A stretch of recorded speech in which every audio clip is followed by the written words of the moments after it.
proceed? Yes, Your Honor. So, Mr. Rosenhofer, you're representing Brian and Haley Smith. Okay. Mr. Taylor, you're representing Mr. Learman. Thank you, Your Honor. any other counsel here? No, Your Honor. Okay. I think there are other counsel, but it's not on the motion to quash. Okay. And you are? William Thomas. Okay. And you're not represented, is that correct? Self-represented, Your Honor. Self-represented, okay. And so the motion to quash, I indicated, would be heard before anything else. Are there any other preliminary motions besides the motion to quash? Your Honor, more of a housekeeping matter. I would just ask for separation of witnesses for whichever witnesses subpoenas aren't quashed. And then we would just ask, again, to reiterate, if this hearing is set for 1 hour, and if the court would be inclined to hold the parties to the duration that's set for. I'll try. Thank you. Yeah. And so who do you want to have separated? That is a great question, because I am not sure who all Mr. Thomas has subpoenaed and what role they So you want the witnesses separated? When that time comes. There have been 12 people subpoenaed. I can tell you that, if I reviewed the record. Your Honor, I'd like clarification which counsel is representing who, because we're talking about a motion to quash. So this, my understanding, is a different case than the upcoming case. And I have objections to Mr. Rosenhofer, who was representing me on a similar case against Mr. Learman on a previous CPO, is now representing against me in this case. And I will indicate to the court that I've never represented Mr. Thomas. I never was engaged. I never sent him a representation letter. I did not get involved as soon as I realized that there was a conflict. I walked away from it. I advised him to get other counsel. So it would probably make sense to go ahead and separate witnesses now. Those persons who are here and are intending to be witnesses today, you'll need to go out in the hallway. You'll be called when it's your turn to testify.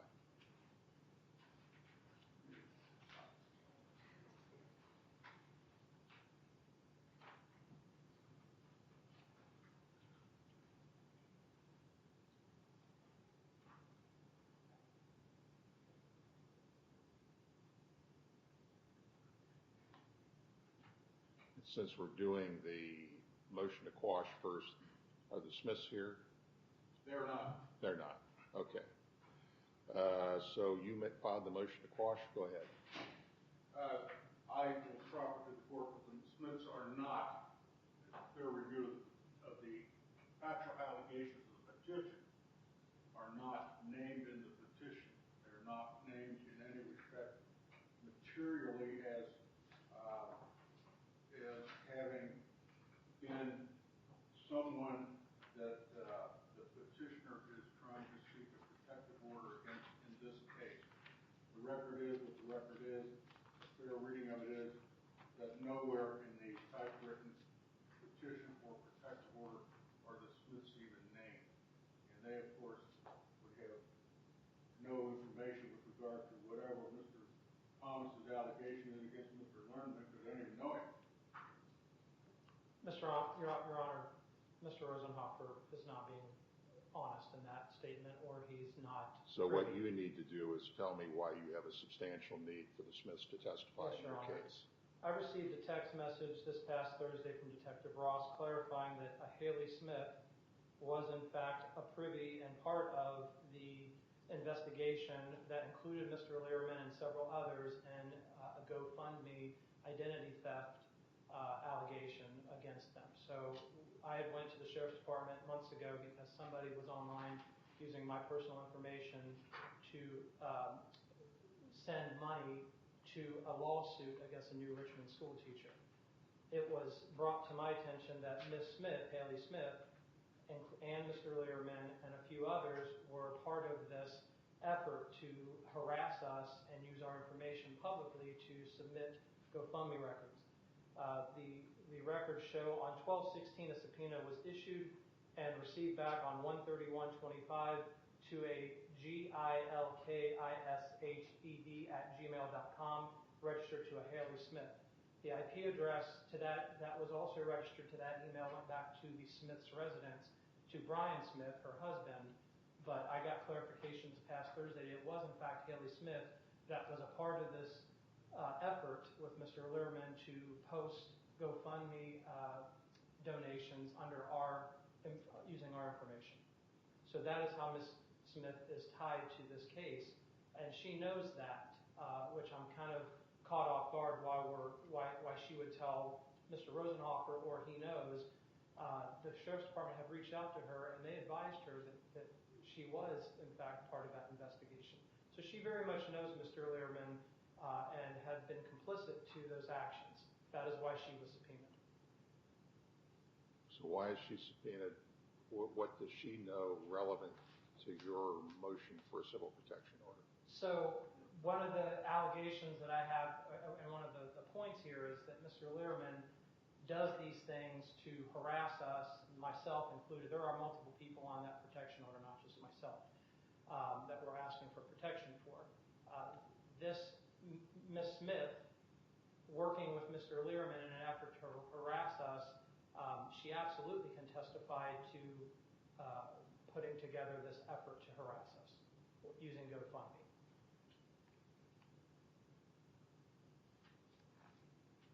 The protective order seeks protection against Mr. Lyrenman. It has nothing to do with the Smiths. The allegations of the protective order do not even reference the Smiths. As I suspicion, because of some acts by Mr. Thomas against the Smiths that I don't even want to get into because they aren't relevant here today, that the whole matter and the reason that they've been subpoenaed is to have a fishing expedition or some other action he intends to take against the Smiths. They have nothing to do with whatever's going on with Mr. Lyrenman here today. Your Honor, I mean, the investigation proves that Ms. Smith, Mr. Lyrenman, Ms. Souter, and Mrs. Susan Dawes were making donations using my personal information, as well as other folks that will be in the court today to testify to the harassing behavior. If it's okay to use people's information to use politically charged lawsuits and donate, I'm sorry, I find that unbelievable that the court would side on that. Mrs. Smith can absolutely testify, unless she lies under oath, that she was involved with Mr. Lyrenman, and that Mr. Lyrenman did, in fact, was part of that group effort to, I have her here to testify to that involvement. That is why that involvement to do what? To donate to this lawsuit publicly to make us look like we're supporting some leftist cause, which is what this lawsuit is about in New Richmond. In fact, I received mail to this effect, to my personal address, from those donations. You see how far afield this has gone. This is a protective order urged by Mr. Thomas against this gentleman. The Smiths have nothing to do with it. Since we're into this, Mr. Thomas sent an email to Brian and Haley basically saying, the next thing you're going to do is you're going to hear from my lawyer. He just wants to fish and call a bunch of these people so he can try to gather evidence in an inartful way. Your Honor, I had a personal relationship with the Smiths. They were friends of ours for years. They went on volleyball expeditions with my daughter. My daughter played with their daughters. I did, in fact, send them a text message because I found it to be very odd that they would do that. But it all comes back to politics. And Mr. Rosenhofer has some personal issues with me, and I'm sure if you read the motion he wrote, it was very defaming in some cases. But I did text them because they were friends of mine and neighbors. I lived in polo fields right next to them. So we hung out at the house together. When I was absolutely floored when I found out that Haley Smith was a part of this. I had absolutely no thought that she would be a privy or a part of this, because my daughter was over at her house. So yeah, I did send a text message, and I am considering additional civil action against the people that did use my personal information to sign me up for a donation to a lawsuit. First of all, the law is very clear that a civil protection order proceeding cannot be used in order to conduct discovery. There's a statute that says that. Secondly, you haven't named them as a respondent in the case. And then finally, what the standard is, and I explained this to everybody, you have to show a substantial need for the testimony or material that cannot otherwise be met without undue hardship. You have not met that standard. They will be excused. Thank you, Judge. Okay. Now, are we ready to proceed? Yes, Your Honor. Yes, Your Honor. Okay.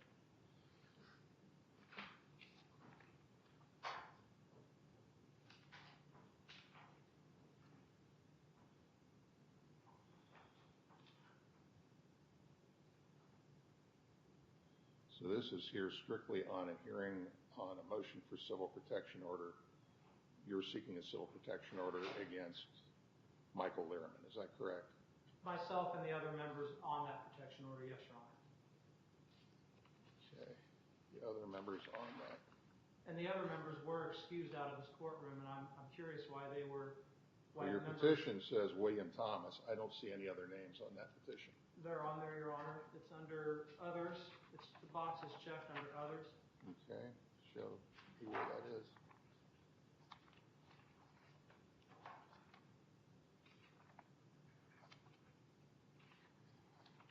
If I'm missing it, just let me know where I can find it. I believe it's on page 2.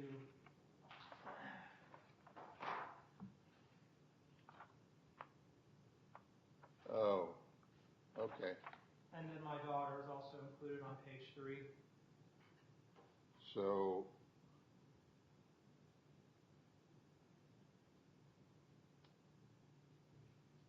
these are the people that you're saying need protection if you prevail on your motion for a civil protection order.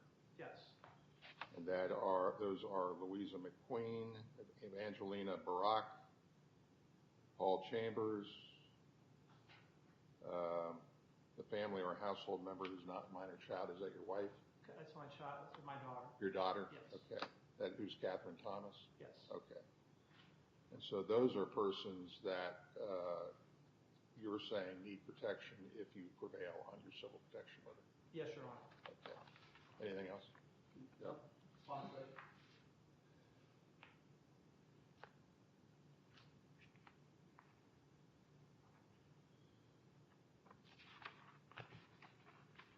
Any opening statement? I have one, Your Honor. Okay. Your Honor, we're here today to discuss a protection order for the plaintiffs. Merriam-Webster defines obsessive as tending to cause obsession excessive to unreasonable degree of relating to characterized by obsession. Someone or something that is excessively preoccupied with or consumed by a particular thought or idea or action. Today we're going to talk about the last few years of continuous harassing behavior, Mr. Lyrenman, to a group of folks on this petition, including myself, that has caused severe mental distress, concern, public concern for many folks. And these actions and activities have done without any concern or any, it's all politically charged. People in this community we have two sides. You have left, you have right. Unfortunately, the people in the middle are very quiet. But all of this is motivated by politically charged background. I'm involved in Milford schools. Many of us are involved in Milford schools. These actions and activities I'm going to prove today have been at the hand to do nothing more than harass us and cause mental distress upon myself and other individuals in the community. Okay. Respondent? No. Okay. You can call your first witness. I'm going to call Jerry Combs to the stand, Okay. Your Honor.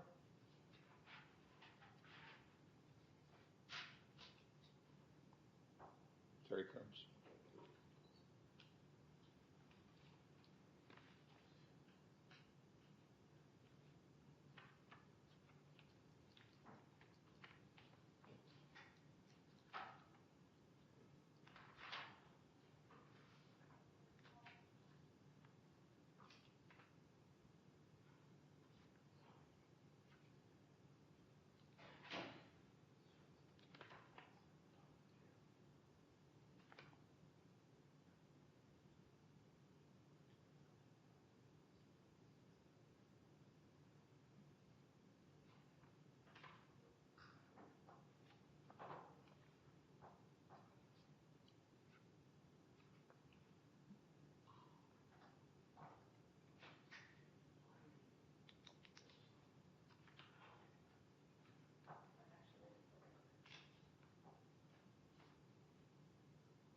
you swear?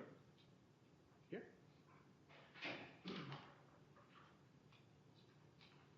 And would you raise your right hand, sir? Do you solemnly swear that the testimony you're about to give before this court is the truth, the whole truth, and nothing but the truth, so help you God? I will. Thank you. You may have a seat.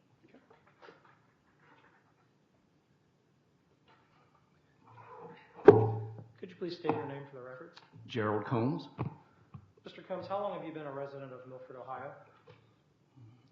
in excess of 20 years. What was your role with Milford Schools? I was a Milford School Board member. Do you know the defendant in the courtroom, Michael Lyrenman? I do. What have That's loose. I know who he is. What have been your interactions with Mr. Lyrenman in the past? As a Milford School Board member, I received by far the most emails from Mr. Lyrenman of anyone in the district. He was quite interested in my opinions and several questions via email. I've never personally had a conversation with Mr. Lyrenman in my life. Did Mr. Lyrenman file something against you in the past regarding your residency? He did, and it was very disturbing to me and my family. It was challenging the residency, or my residency in the state of Ohio, in the Milford community. And the record will show that was a unanimous vote during that hearing, that I was in fact a resident, a tax-paying resident of Milford.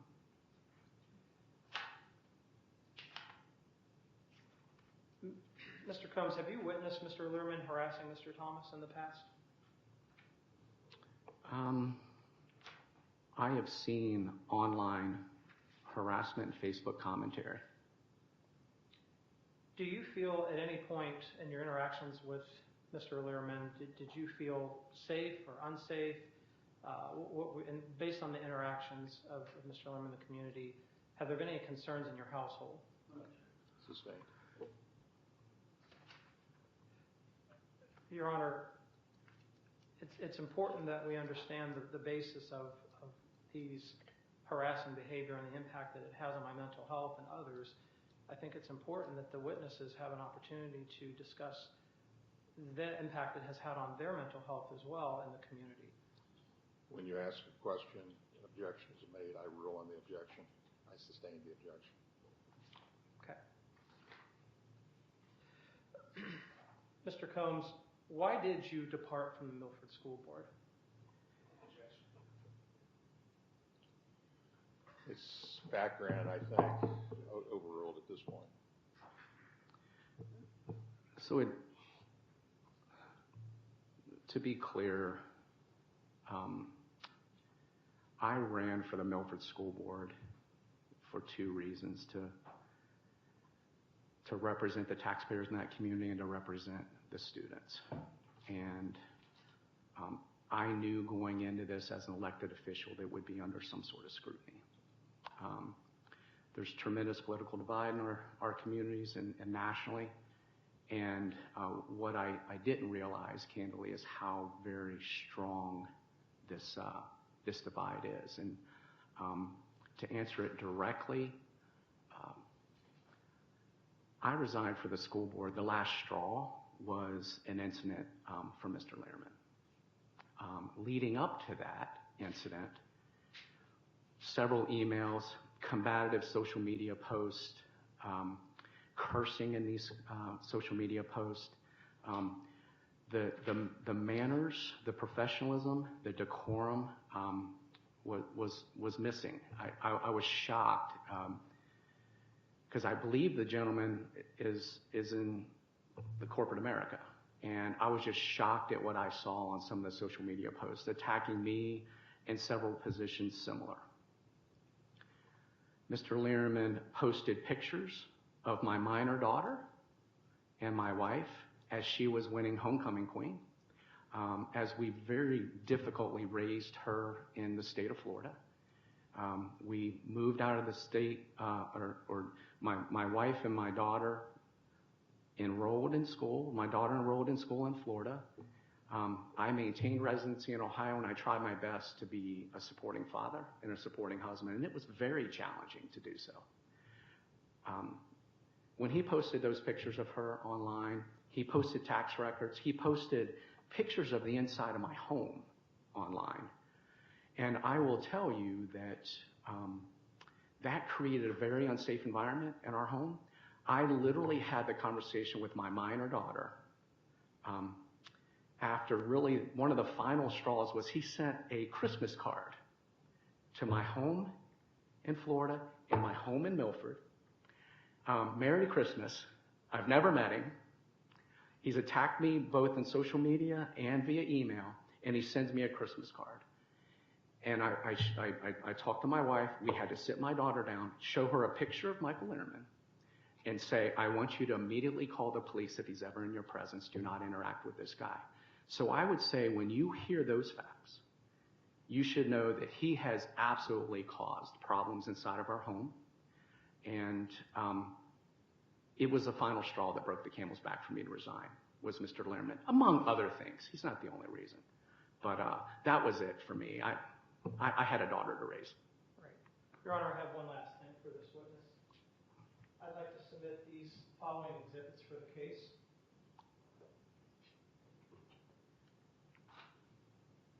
And, Your Honor, I'd like you to turn to Exhibit 2.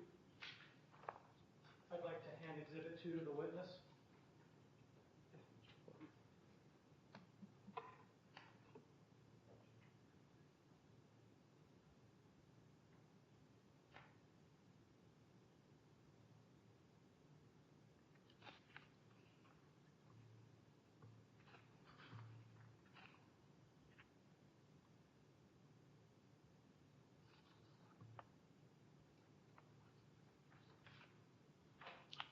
Any objection? I have no idea what this is. I just see a photograph.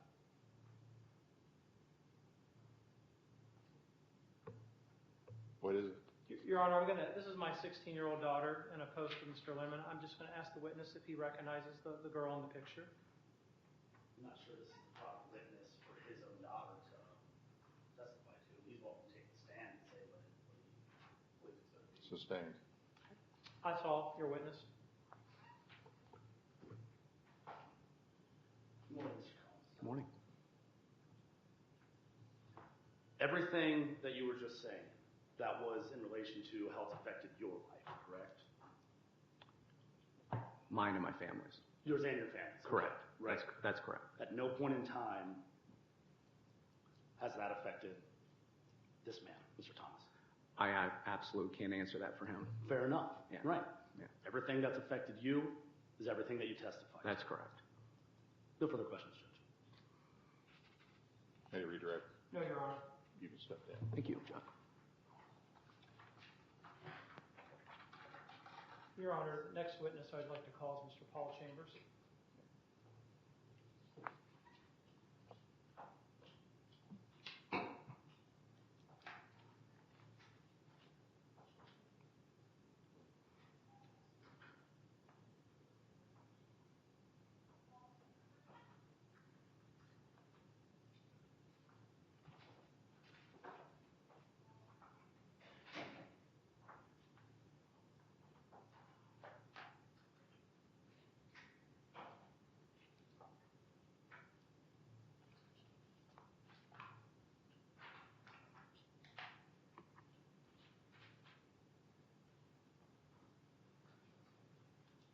If you would, please raise your right hand. Do you solemnly swear that the testimony you're about to give before this court is the truth, the whole truth, and nothing but the truth, so help you God? Yes. Thank you, sir. You may have a seat. Could you please state your name for the record? Paul J. Chambers. Mr. Chambers, how long have you lived in Milford? Coming up on, I believe, 4 years, 3 or 4 years. Do you own a business in Milford? I do. Did you run for Milford School Board? Yes. Okay. Do you know the defendant in the courtroom, Mr. Lyrenman? Yes. How do you know the defendant? Through probably a good solid 2 years of online and like just harassment through the community and Have you witnessed the defendant harassing online Mr. Thomas? Yes. Could you just give a quick elaboration on what you've witnessed? I would say that it is an ongoing, premeditated attack, which what I have, for the most part, gathered is you reacting to just unsolicited attacks based off what he wants to, for whatever his ideology for that moment is and what his thoughts are. He comes after you. Has the harassment you've incurred affected your business or your mental health? Absolutely. Okay. I could elaborate on that a lot more, but When you ran for school board, was something filed against you in December 23rd of 2023? it was filed prior to that. But yeah, I had to show up down here for something involving the Board of Elections. Who filed that against you? That would be Mr. Lyrenman. Do you know what the allegations of that case were today? From what I gathered is his accusation was that I was not a Milford resident, therefore I could not have ran for the election, but also that he was trying to go after my building for a building code as non-residential, and he was basically trying to evict me and cause me more stress over the whole military, the election. Was your property in fact in violation of Miami Township Building Code Section 1102 as stated on the form submitted? Not that I know of, no.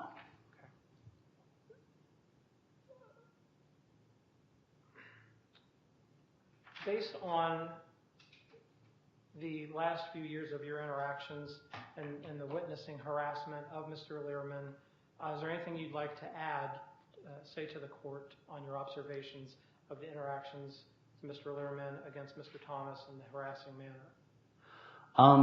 Like I said earlier, there has been, at first I just thought it was two guys that didn't like each other and they just went back and forth. But then once I decided to run for school board in Milford, and I'd never met this man in my entire life, he starts attacking me, pulling up and posting a bankruptcy I had in my 20s. To try to defame me, posting things that he does similar to you, posting things in a defamatory way to harm you, either personally. I don't know if you have a business or not, but he has most recently tried to, and has probably successfully, I have to shut my business down pretty soon because I just have no business anymore. Whether or not that's directly a result of his post, attacking, quote unquote, my creepy building, which he posted my logo, which is on the side of the building.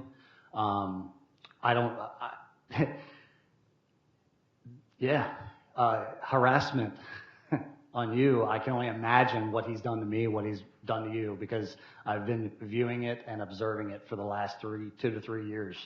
And, Both parties have had a chance to walk away, but it's really hard to walk away when someone has an agenda and does not let up. And I believe that would be Mr. Lyrenman. Mr. Chambers, you are on the protection order seeking protection along with Mr. Thomas. Is there a reason for that? Other than the obvious that, I'm worried about him in our community. He has, from what I've observed online, has recently went out and purchased a gun, which this man has been openly against and been anti-Second Amendment and purchasing or even, considering buying a gun. I'm a little concerned, but, I actually have had to go to other measures because I've had people come to my business in a harassing way. I've actually had to file a trespassing on one community member, which he decided to post about and post the entire, in no good of context, the trespassing thing on his website. So there's an obvious threat issue with Mr. Lyrenman in our community. Mr. Chambers, did you have a donation made in your name to GoFundMe on a lawsuit for a teacher against New Richmond? Yeah. Do you know the specifics of that case, or were you revealed who actually did that in your name? Yes, that would be Mr. Lyrenman. How did you know that? After speaking to a detective recently, and also through you, Mr. Thomas. Okay. That's all, Your Honor. Your witness.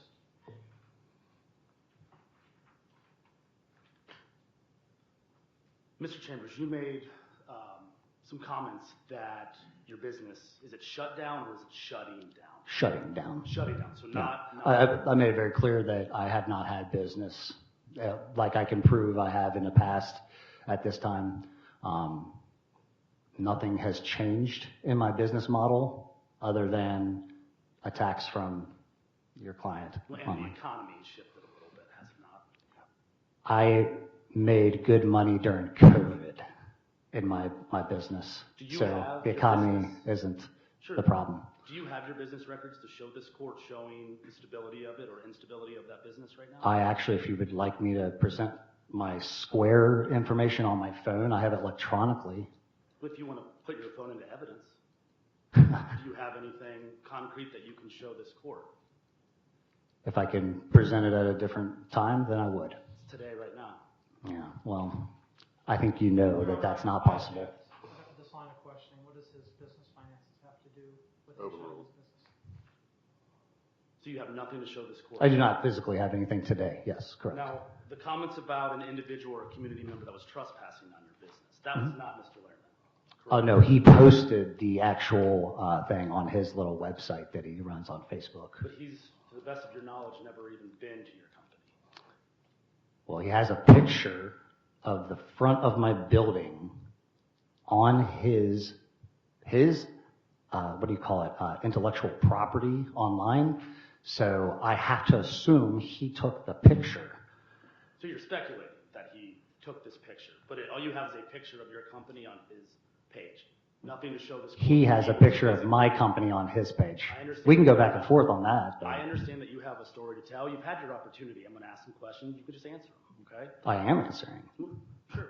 But you have nothing, no evidence to show this court of Mr. Lyrenman ever being physically on your property, do you? No, I do not. And again, this GoFundMe donation, do you have any evidence that you can show this court that Mr. Lyrenman was in fact a participant in this donation? I spoke to a detective recently. I do not have any physical documentation to verify that with me today. So that's a no to my question. You have no physical evidence to show this No, court. correct. And I think the words you said was, everything that he's done has made you stressed, correct? Yeah. Do you have any evidence of any obscene or derogatory language by Mr. Lyrenman online? Physically, no. No outrageous outbursts from Mr. Lyrenman that you can show this court? No. No screaming fits from Mr. Lyrenman that you can show this court? No. Never been any direct threats from Mr. Lyrenman towards you, has there? No. Never been violent towards you? I don't want to say, are you going to say directly or indirectly, or just in general? Has he ever been violent towards you? I would take his actions towards my business, towards my girlfriend online as, to me, what else, when you see this guy going out and doing the things that he's doing in the community, I would like for you to elaborate on violent. I think we know what the definition of violent is. Has he ever been physical with Well, you? this country doesn't know what the definition of a woman is at this point, so I would just like to, ask back, like, what would you consider violent? I would say any direct threat or any physical altercation towards you. Okay, I consider a threat towards my business a direct threat. Yet you have no evidence of that today. I don't have to have physical evidence with me today to null and void the fact that it has happened. It's a court of law, requires evidence. You have nothing that you can show this court. I have my word. I also took an oath So there's just recently. nothing physical ever towards you. I think that's kind of an argumentative statement. It's a question. It's not a statement. I'm asking a question. Has Mr. Lyrenman ever been physical with you? Physical, no. Thank you for elaborating. So your claim is the same question. But your claim is solely based on mental distress, correct? Yes. You have no doctor's visits or consulting with a mental health provider that you can show this court? No. Now, you're active on social media as well, correct? I would say so. And you actively participate in political discussions on Facebook. Yeah, at times. And the pages, these Facebook pages that you actively participate in, they're public. For the most part, I believe. So anyone can go there and comment, post whatever they want. It's an open forum. Yeah, it's an open forum. And your testimony that Mr. Lyrenman, in fact, posts on these pages. Yes, And you as well post on these pages. correct.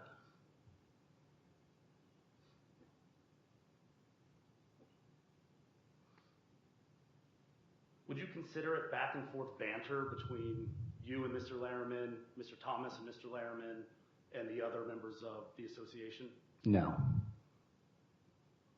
So your testimony is that it's always coming from Mr. Lyrenman, never from you?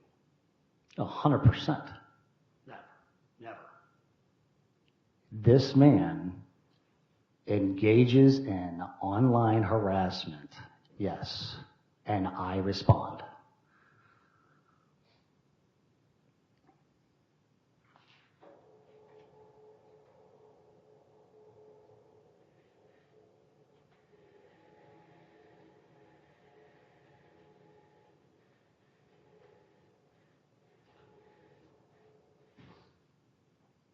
On Facebook, are you Paul JC? Yes.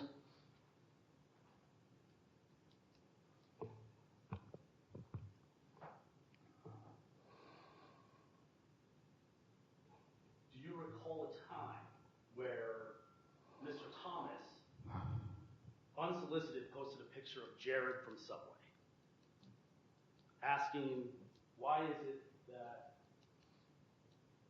who remembers Jared from Subway? The FBI investigation led him to being convicted of child sex tourism and possessing child pornography. I think these perverts all have a similar look. These guys all have a similar look. I'll leave it at that. Your comment. Mikey, is that you? Your Honor, I object. I don't have a copy of an exhibit of these statements. I don't know what he's reading from. If counsel's got something to present, it should be printed and handed into the court as an exhibit. He asked if it's correct. I'm sorry? He asked if it's correct. He can answer the question. Overruled. What was the question? The last question you asked me was my name online. Sure. But it wasn't. But I'm glad that you can follow. Who remembers Jared from Subway? The FBI investigation led him to being convicted of child sex tourism and possessing child pornography. I think these perverts all have a similar look. These guys all have a similar look. I'll leave it at that. Paul JC, comment. Mikey, is that you? Question mark, question mark, question mark. And what's the question? Do I remember that post? Correct. I think I remember that post, yeah. So you have commented unsolicited from Mr. Lyrenman. Asking if something is Mikey. That's what I asked. Did I say Michael Learman? You heard what I asked. Is it yes or no? Well, I think that's speculative. I'm asking what it. Everything, to me, when was that post made? The next thing, Bill Thomas, Paul. What? Never made the connection. Paul JC.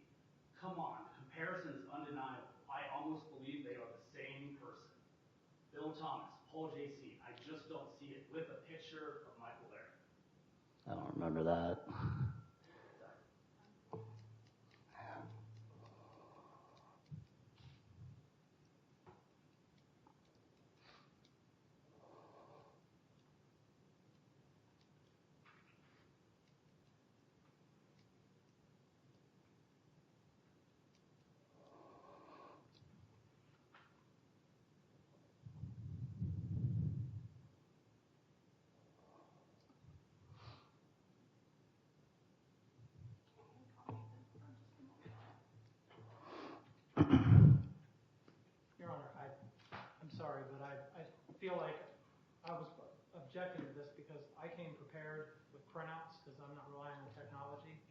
trying to get through these witnesses. There's a lot of witnesses, and for the sake of time, again, I object onto this line of questioning. This is cross-examination.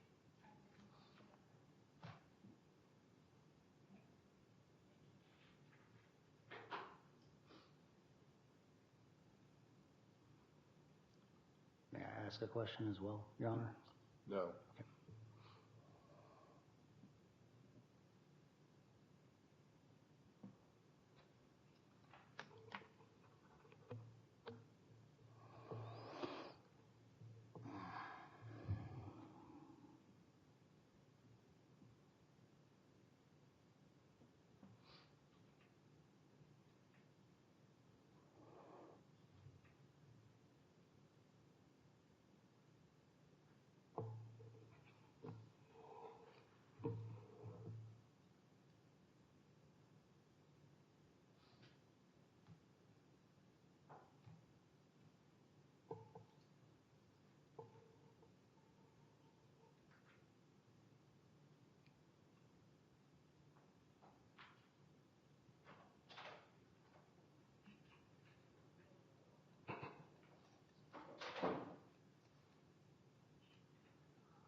If you need me to redirect the questions, I certainly can, but please take a moment to look through that and see if that's you commenting.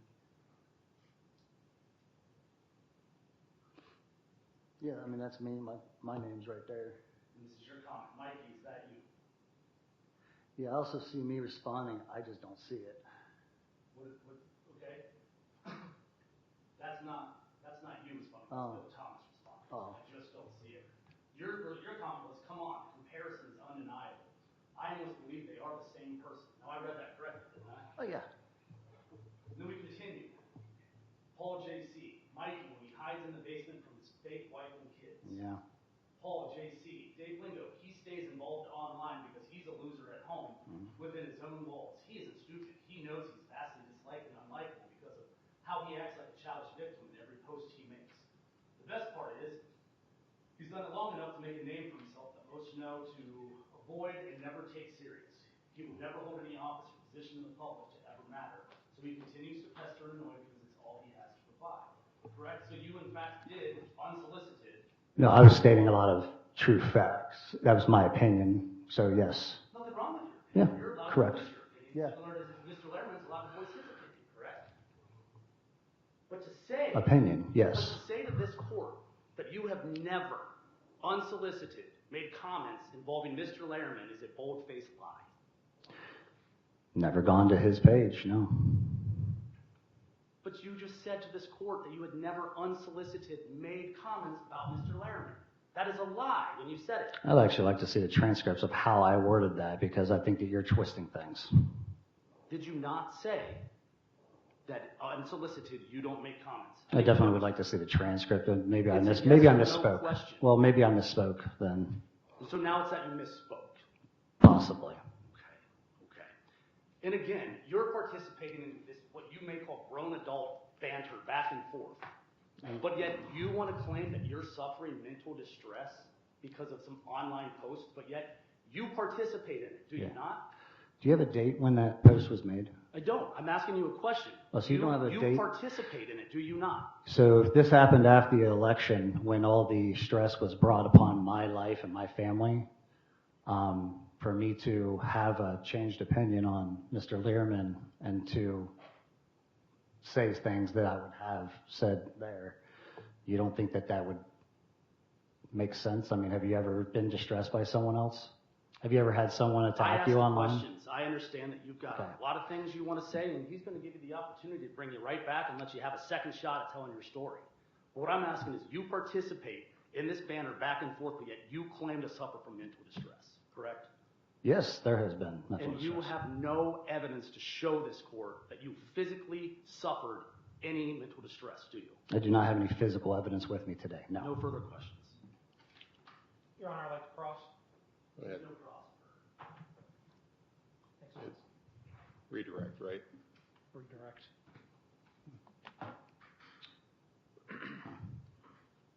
Mr. Chambers, the council has presented the, can we please leave it on the screen, Your Honor, since it's been submitted? Sure. Thank you. Council has submitted the following evidence that you exhibit, that you participated in unsolicited banter. Do you know when this message, how long ago this was? Is this That's 10 years ago, 15 years ago? I tried to ask that question. I'd like to know the date, because if it's post the election, then it would make sense. So the stuff with your business, wasn't that in the last 2 years? Yes. So these posts could have been 10 years ago, right? I mean, this could have been back in a different time? No, I've only known of Mr. Lehrman for probably the last 2 to 3 years. Okay, so we know that this is probably roughly maybe 3 years old? Would you? Within that time frame, yeah. All right, thank you. Your Honor, I'd like to go to Exhibit 4. Let's start with page 9. I wasn't going to get into this now, but since counsel's opened the line of questioning, actually page 8, I'm sorry.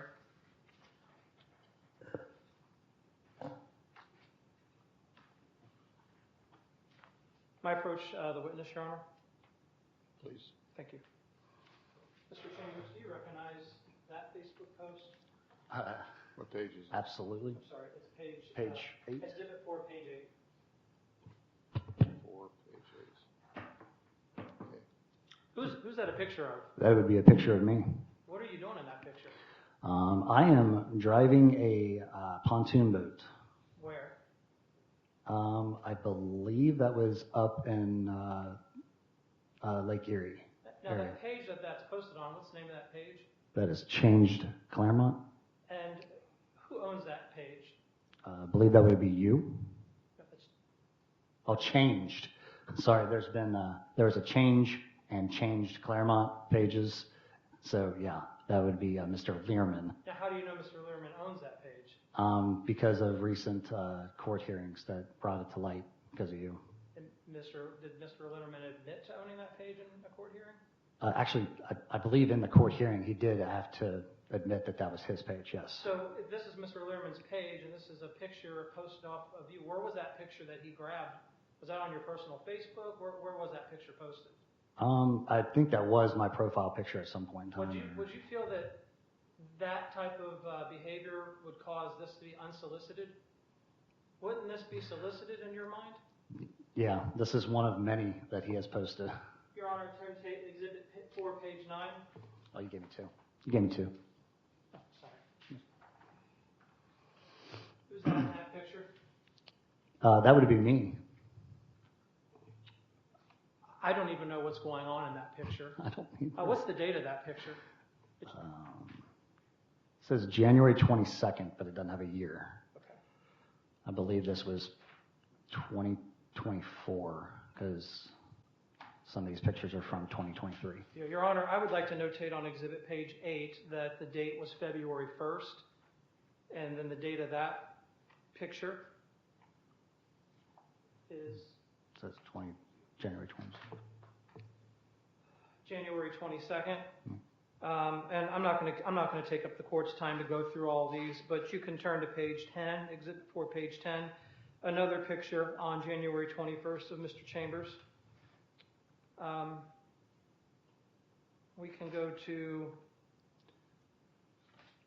I think one of the most personally threatening ones that he had posted of me was a picture of me that he self-imposed on in front of the Milford School Administrative Board in a manner that would infer that I was trying to, I guess, January 6 the building, inferring that I would do something to harm anyone or the building. That one most particularly bothered me because being a former teacher and someone that wrote my name on the dotted line to represent my community at school board, for the school board. I took very personal and direct attention to that one. For the sake of the court's time, I'll go all the way to page 26. I'm not going to go through these all, but Exhibit 4, page 26, I would really like to bring that to the court's attention. Mr. Chambers, in the bottom right picture, who is that a picture of? That would be a picture of me. How old were you in that picture? It would have to be me as a 17-year-old minor. I thought minor records were sealed. I'm very curious because I didn't even know a mugshot existed. So, again, Mr. Chambers, do you feel that your behavior in going back and forth with Mr. Lyrenman, was it unsolicited in your mind? No. Were you responding to egregious activities being done against you in these posts, posting a juvenile mugshot of something that no one in the community knew and trying to defame you in this manner? That's what I was trying to do, yeah. Yeah, I would agree that would not be unsolicited in my opinion. Your Honor, that's all I have for this witness. Just refrain from making comments, please. We are at recross, I believe. Mr. Chambers, you said you ran for school board. School board, yep. Do you consider yourself a public figure in politics here in Claremont? Now, yes. No further questions. Sir, you can step down. Thanks. Your Honor, for the sake of time, since we have some representatives from GE here, I'd like to bring in the GE witnesses so we can get them released and out of here. Sure.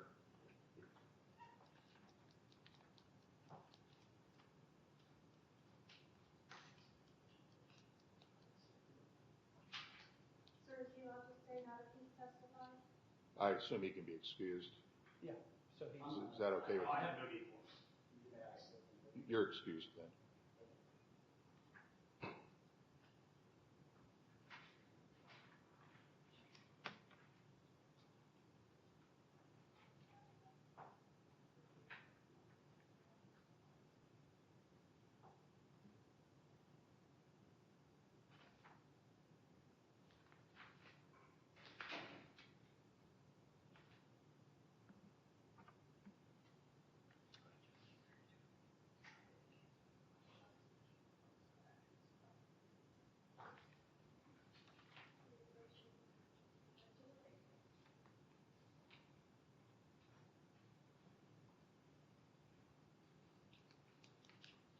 And if you would raise your right hand before you sit.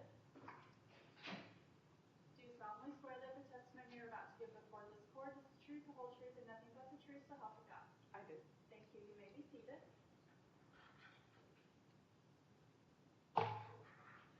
And Your Honor, my name is Mike Bishop. I'm just counsel for GE. Dewan is a GE employee, so I'm just here to support. Okay. Thank you. No objection. Hi, how are you? Good morning, how are you? Good. Could you please state your name for the record? Dewan Carter. Ms. Carter, do you know the defendant in the courtroom, Mr. Lyrenman? I know him as a GE employee, yes. Okay.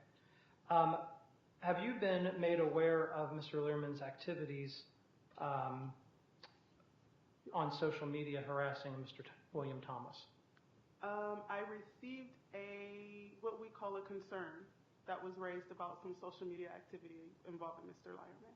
And how did GE respond to that concern? It was investigated, and then we dealt with Mr. Lyrenman according to our internal policy. In that investigation, did it reveal that some of these activities had been done on the GE network? On the GE network, meaning? That the harassing activities against Mr. Thomas, that Mr. Lyrenman had been doing those using a GE IP address? In my investigation, I did not identify harassment, so I guess I can't answer that there was any harassment done on GE's network. All the screenshots and things that were submitted, you didn't deem those as not harassment behavior? I did not consider that to be harassment behavior, no. Okay. Your Honor, I'd like to redirect your attention to Exhibit 6.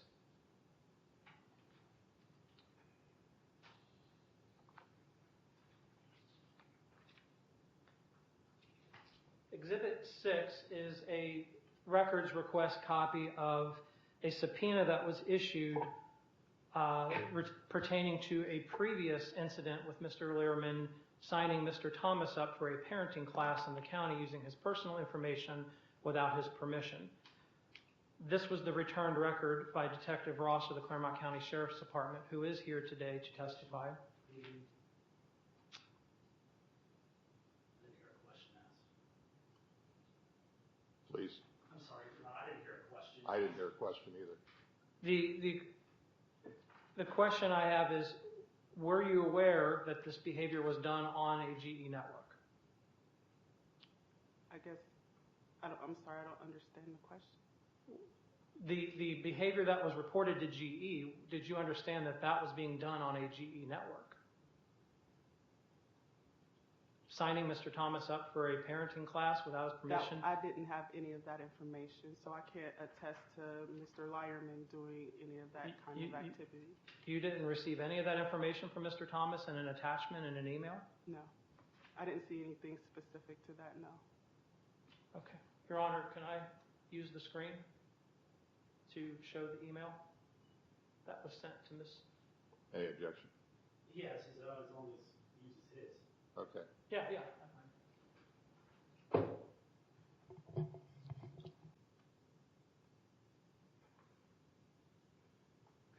I'm ready, Your Honor. I'll go ahead and share this.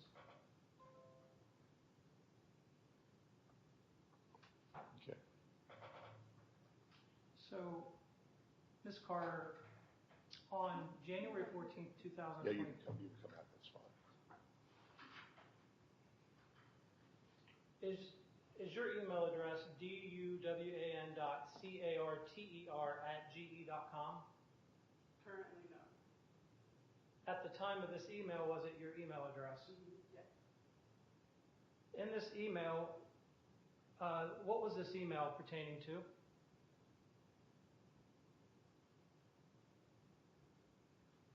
It looks like an email that you sent me copying individuals from the community about the situation that you have with Mr. Lyrenman.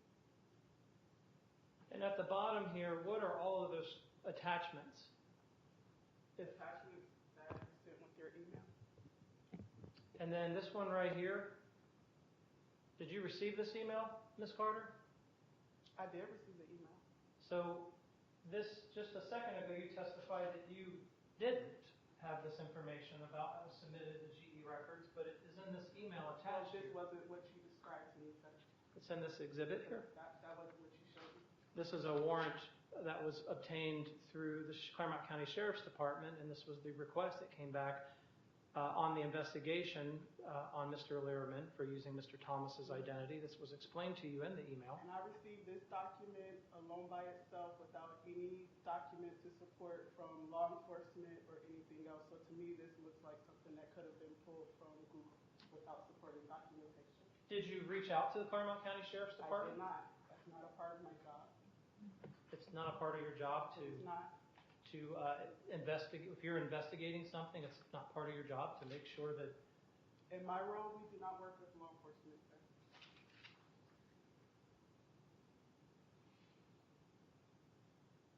This right here was an additional attachment. Did you remember receiving that as part of your email?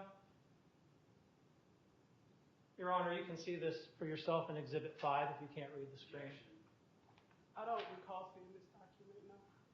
But it was attached to this email. I don't recall seeing the document. So you conducted an investigation but didn't look at the attachments? I don't want to argue with you, sir. I'm clearly stating that I didn't. I asked a question. I'd like an answer. Do you not I read gave it? you the answer of no. Ask an answer, not an objection. I don't know. Your Honor, I need a direct answer. I sent attachments to this employer. I'm sorry, I answered that I did not see the document. She said she didn't see it. I don't know what more she can say. Okay. Exhibit 5, Your Honor, shows that this was the result of it from a Detective Ross. Judge, I'm going to object again. He needs to ask questions, not direct any testimony to. That is objection sustained.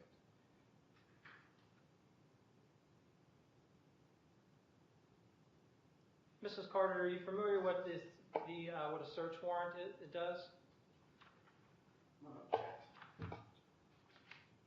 She's answered the questions sure what the relevancy of her receiving a search warrant even has. If he wants to call an officer to testify about the search warrant, absolutely can, but GE Aviation HR or this role, I'm not sure is the proper witness to be.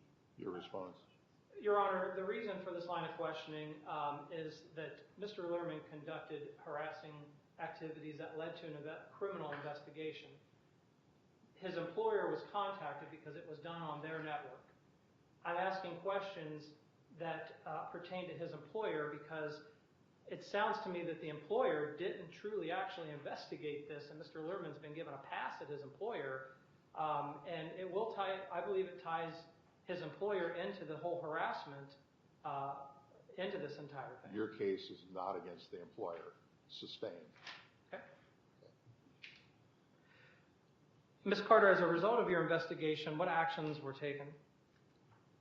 As far as, What was the outcomes of your investigation? What did you determine with the evidence that was provided to you and submitted to the board of directors and yourself?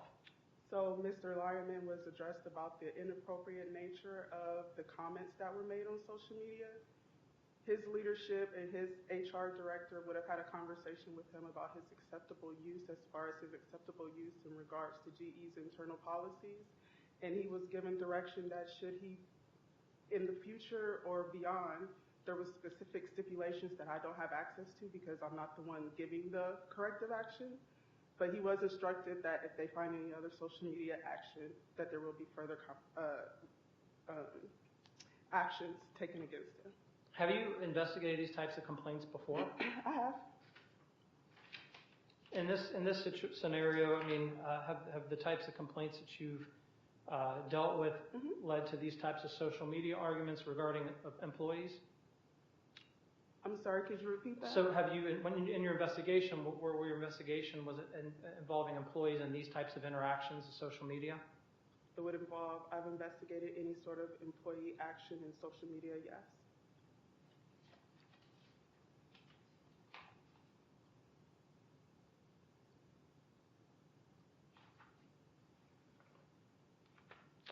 No further, Your Honor, for now. Your Honor, no cross, but I would like to approach with Mr. Thomas. Okay. You can step down. Thank you. I received information that Mr. Chambers is out in the hall talking with other witnesses about his testimony. Just wanted to bring that to the court's attention. Not sure what the recourse for that would be, but deputies are letting me know that he's out there conversing with. Can we bring him in courtroom and separate him from the witnesses? Or he can just leave all the witnesses alone. I can't compel him to do that, but bring him in here and separate him. Well, normally attorneys tell their witnesses don't talk to anyone else. That's on the attorney to make sure that they're doing that. Well, Whereas an officer of the court. I'll be happy to go out and address it. Thank you. I just wanted to bring it to the court's attention. Can I confirm this, Carter, please? Yes.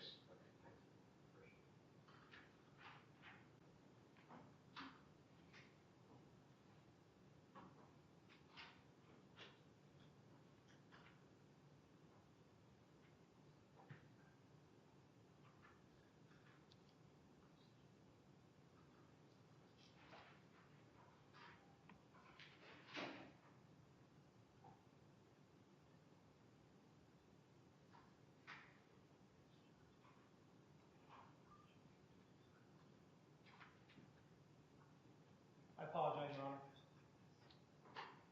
Honor. I would like to bring Ms. Souter in as the next witness, Your Honor. Sarah Souter.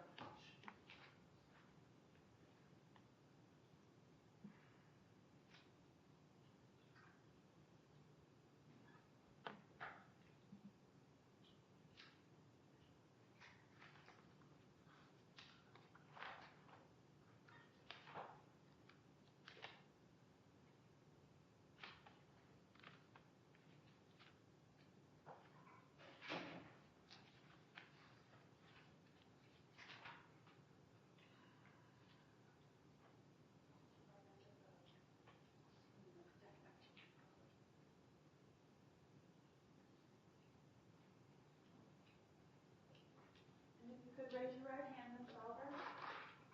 Do you solemnly swear that the testimony you're about to give before this court is the truth, the whole truth, and nothing but the truth, so help you God? Yes. Thank you, ma'am. Please be seated. Could you please state your name for the record? Sarah Sauer, And what is your address, Ms. Souter? 1124 Klondike Road, Milford, Ohio. Do you know the defendant, Michael Lyrenman? Not personally, no.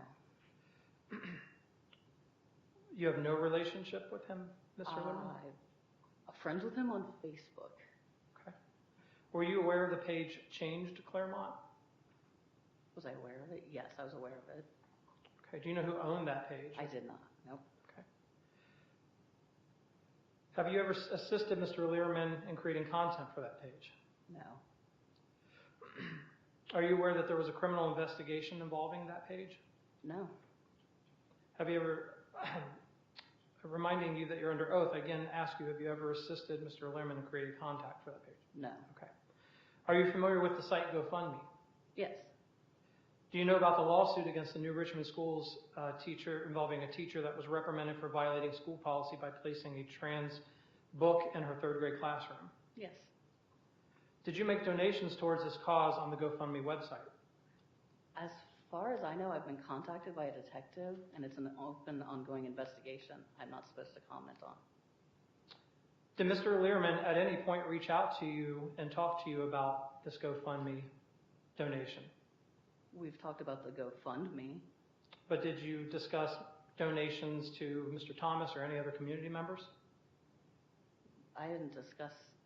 So you've had no communications with Mr. Lyrenman about donating money to Mr. Thomas's name? Like I said, as far as I know, with the detective contacting us on an open investigation, I'm not supposed to comment on it. Well, I mean... I'm aware of the page. I'm aware of the... If you're asked questions, you have to answer. Okay. I'm aware that donations were made. Right. But was Mr. Lyrenman part of you and others making these donations in people's names? I believe you made a donation. But did you I'm conspire together to make these donations? No. So I'm aware of quite a few people made donations once the GoFundMe was brought to everybody's attention. So you weren't aware that Mr. Lyrenman used other community members' names to make these donations? I don't think anybody used somebody else's name. I know donations were made in honor of people, but not pretending to be that person. So you didn't make a donation in the name of Bill Thomas? I made a donation in honor of. I did not pretend to be anybody else. It was my name, my card, my everything, and I put the donation in honor of. But you didn't say Bill Thomas. It said in honor of Bill Thomas. Why did you do that? Because I found out about the GoFundMe from your page and But- felt it was a good cause. And you're going to testify today that Mr. Lyrenman had nothing to do with you and others. He had no bearing on me doing anything. So you didn't discuss it with him at any point? Afterwards, and if somebody asked if we made donations or if we had seen the GoFundMe, I said, yes, I made a donation. Yes, I'd seen the website. At any point did Mr. Lyrenman entice you to make that? No.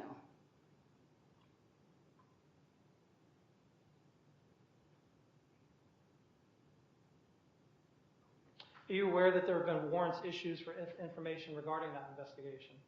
No. You weren't aware that the Claremont County Sheriff's Department held an investigation and pulled the records? I was contacted by a detective, and they left a message for me. I haven't talked to anybody. You didn't return their call? No. Why not? I didn't feel it was necessary. I hadn't done anything. They called and left one message, and that was it. For the record, I'd like to ask this question and have a direct answer. Was Mr. Lyrenman involved in any way? Did he help coordinate the effort, advise you, or prompt you on these donations for GoFundMe? No. Okay. Are you aware that Mr. Lyrenman's information has also come back as being a part of this person of interest in the same investigation? No.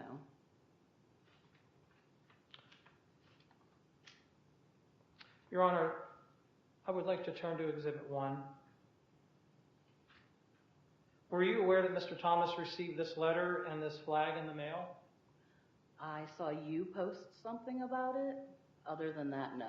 So you had no knowledge of this being sent to Mr. Thomas's No. physical address? None at all.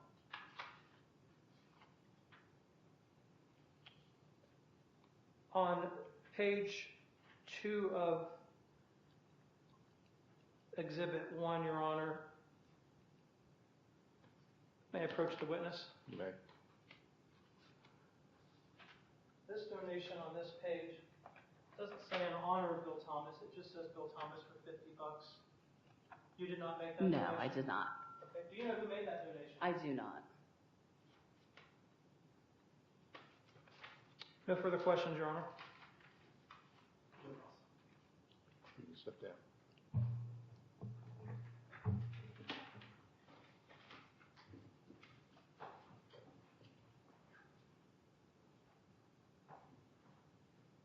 Your Honor, I'd like to call Mr. John Spicer to the stand, and I will be very brief with that witness, Your Honor.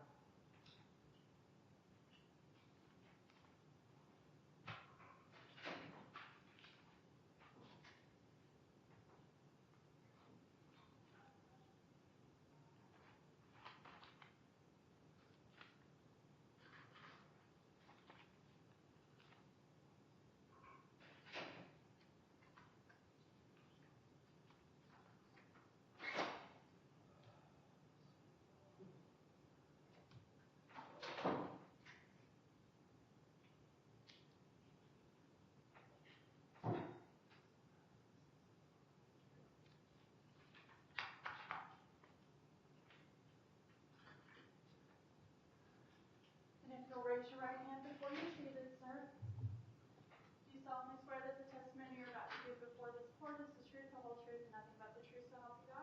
I do. Thank you. You may be seated.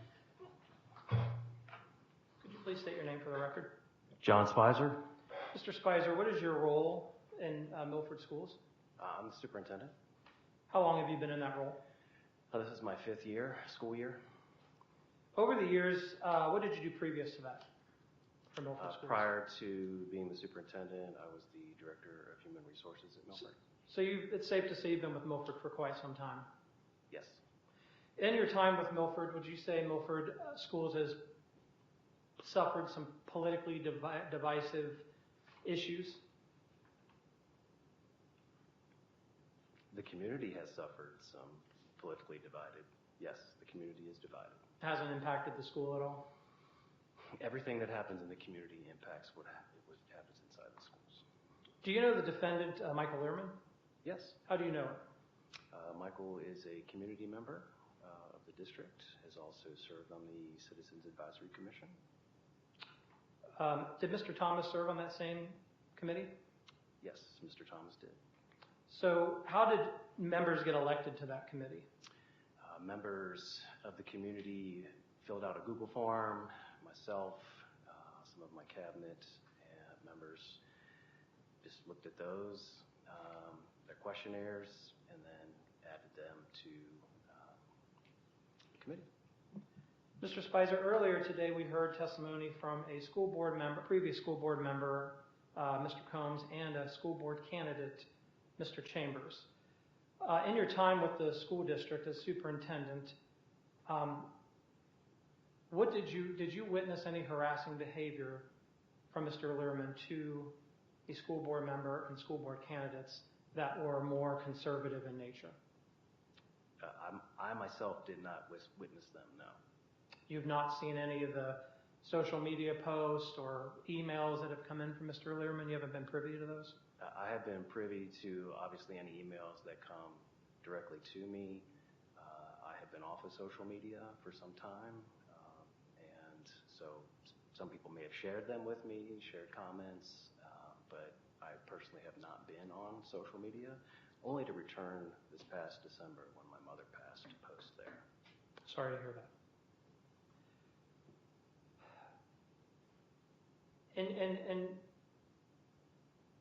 In your time as superintendent and putting together this advisory board,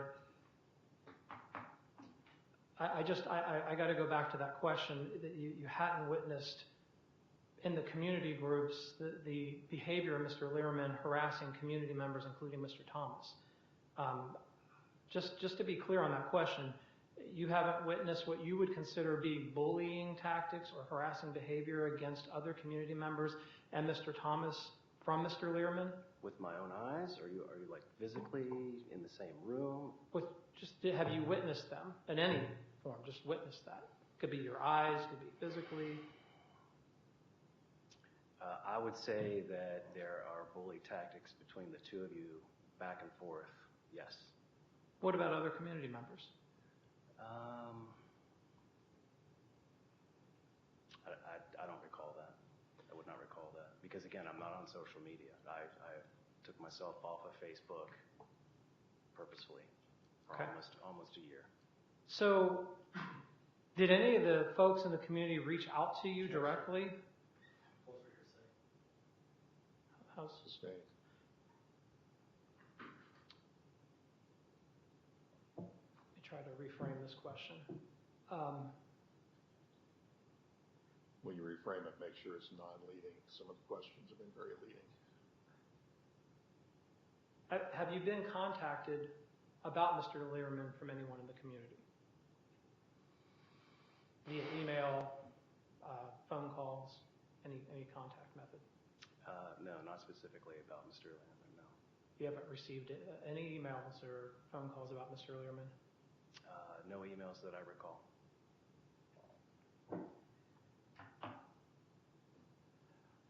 Your Honor, for the sake of time, I'm not going to go through the emails.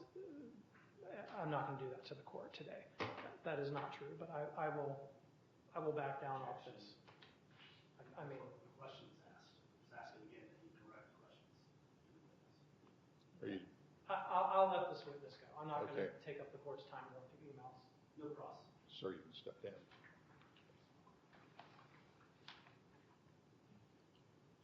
Your Honor, may I have Miss Angelica Barish brought to the courtroom.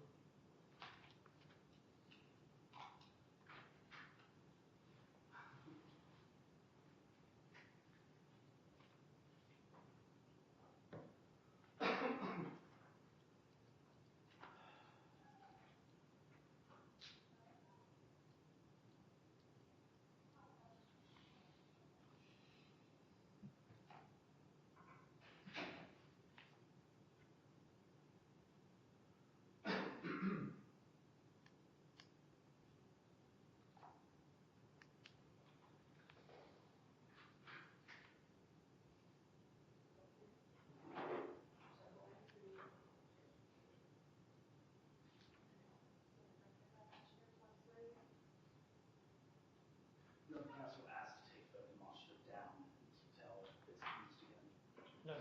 No objections on that. Morning. Would you raise your right hand, please? Do you solemnly swear that the testimony you're about to give before this court is the truth, the whole truth, and nothing but the truth, so help you God? Yes. Thank you, ma'am. Please state your name for the record. My given name is Evangelina Barish. Ms. Barish, what is your address? Pardon me? Your address? 5842 Buckwheat Road, Milford, Ohio 45150. How long have you been a Milford resident? Excuse me? How long have you been a Milford resident? 18 years. Do you know the defendant in the courtroom? Yes. How do you know the defendant?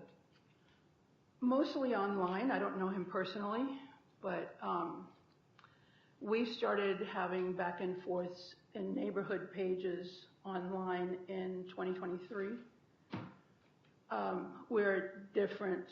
We have different viewpoints having to do with school levies and school bonds.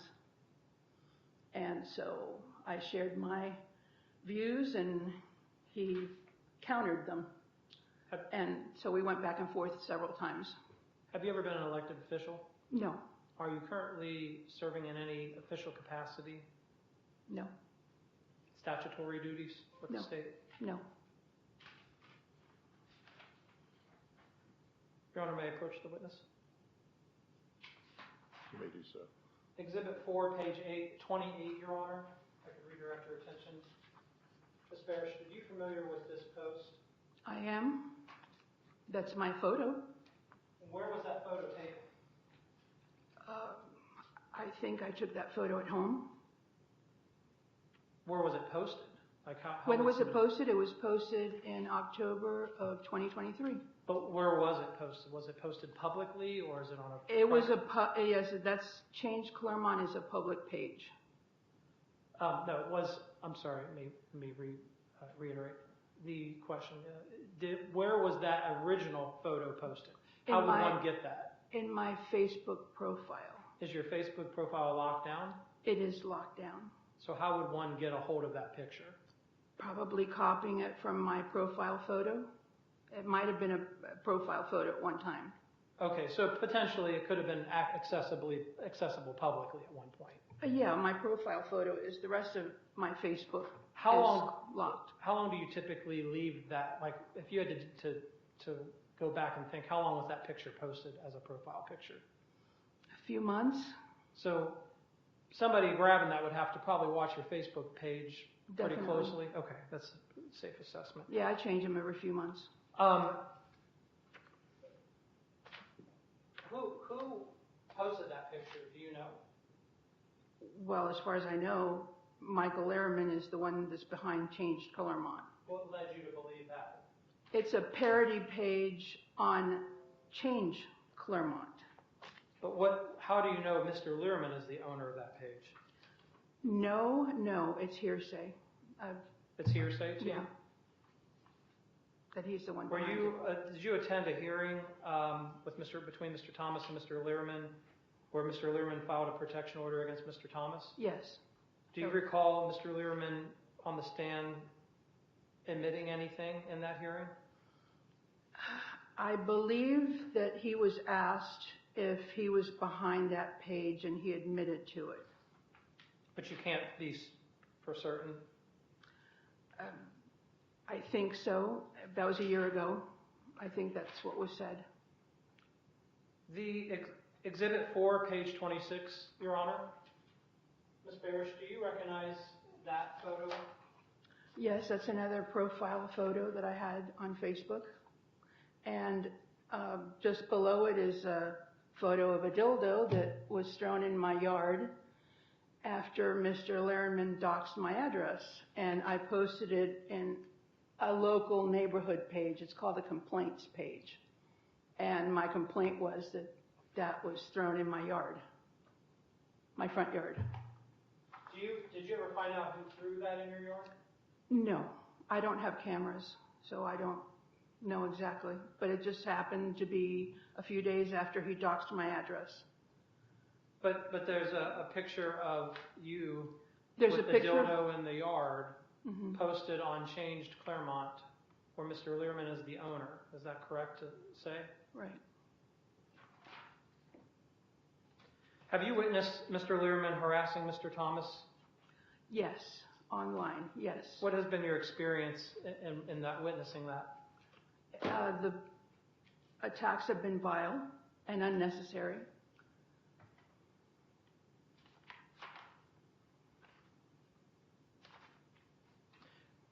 Your Honor, I'm going to Exhibit 8, page 1. Before I go there, on Changed Claremont, after that protection order hearing that you attended and witnessed with Mr. Lyrenman, Mr. Thomas, did anything transpire on Changed Claremont, Mr. Lyrenman's page? Did he do anything differently on that page after the hearing? I don't think so. I know that he's made other posts that have been just as vile. But against Mr. Thomas? Mr. Thomas, myself, and others. But if you visited that page, would all the content, if you were to go to that page today, was all this content still exist on that page? No, he deleted a lot of it after that hearing. Why? Probably to save face. I can only speculate, but. So this content that I have submitted to the court is no longer available? Most of it is no longer available. Okay. Exhibit 8, Your Honor, has a date of December 8th, I'm sorry, Ms. Barish, December 18th, 2024. Are you familiar with this post? Yes. Now, who owns that page? That is Mr. Lyrenman also. Now, what makes you think Mr. Lyrenman would create a second page to harass Mr. Thomas and the community after scrubbing content on a previous page, being told in court not to create another page and that it's childish? Why would Mr. Lehrman create another social media page harassing Mr. Thomas in 2024? Objection. Sustained. Your Honor, I'd like to turn your attention to Exhibit 8, page 2. This is a copy of the BOE file designation of treasure, raised right Claremont, that Mr. Lehrman filed in his name. Objection, leading. I'm responding to the objection. That's, You're responding in a leading way. I'm sorry. You can't, you're on direct, so you can't lead Right. and make leading comments. It has to be non-leading. Okay. Go ahead.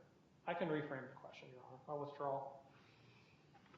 Ms. Barish, that page was created, and why was that page created if you had to put a comment on in testimony? There's another unit, another entity that was being formed called Raised Right.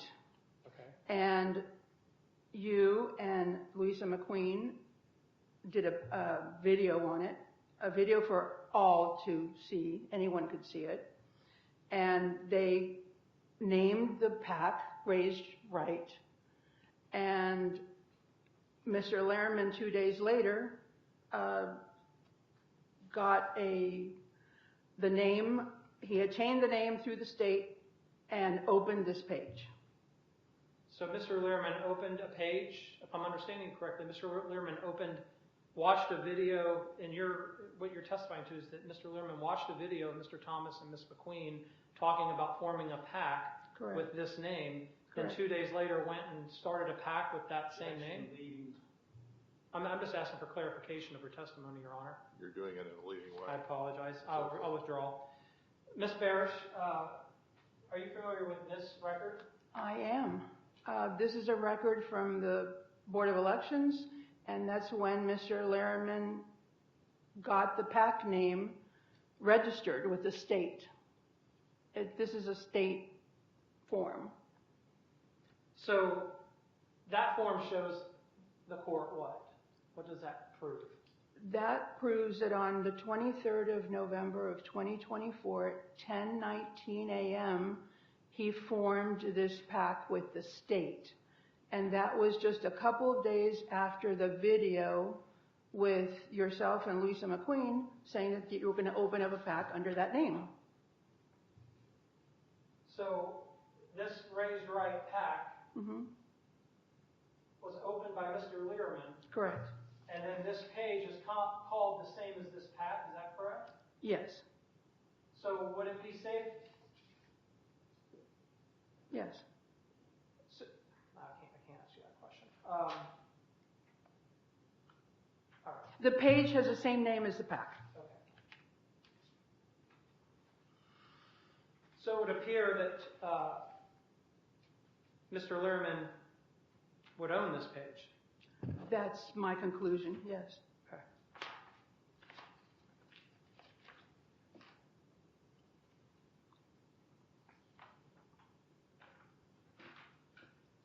Your Honor, I'll return to Exhibit 8, page 7.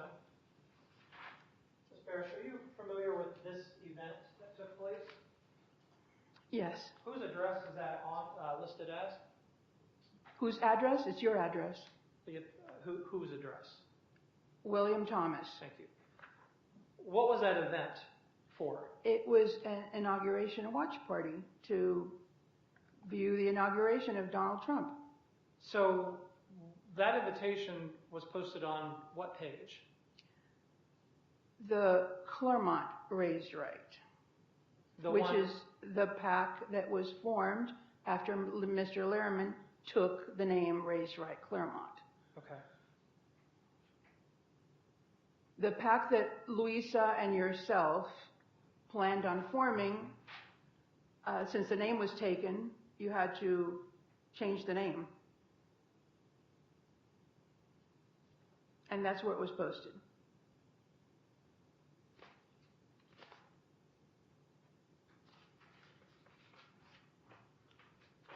Exhibit page 8, page 10, Ms. Barish, are you familiar with this post?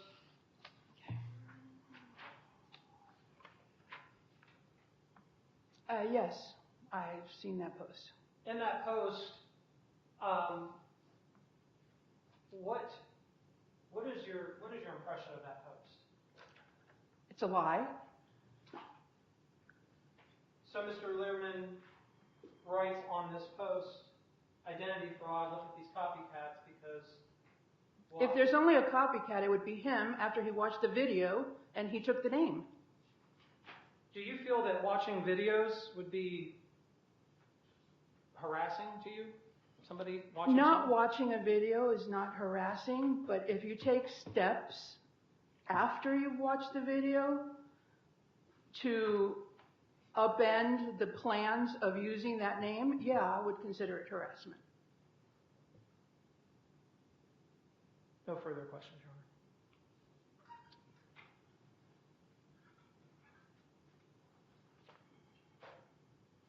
Ms. Barak, am I saying that correctly? Bearish. Barish, apologize for No problem. You testified that it was your belief that changed Claremont to be a parody page, the older one. Changed Claremont, yes. Was a parody page, right? Right. And then make sure I'm getting these right, I don't want to confuse them. The second one was Claremont Raised Right. Is that a parody page as well? No, I wouldn't consider that one a parody page. I would consider it, an opinion page, political opinion page. Fair enough, political opinion page. Okay. Sure. It's not a place that the general public would go for news. Well, I don't know. The general public is able to go into that page. It's a public page. Sure, but the things on it they're not true, right? Well, some are. Some is. Some is taken from the news channels. And then what? Done what with? And he puts his opinion on it. But it's an opinion piece, everything that's on there. Yeah, I guess so. Sure. Now, would you consider yourself a public figure in the political community? Public figure? No, I'm not a public figure. Not a public figure, but No. you do. I'm a resident.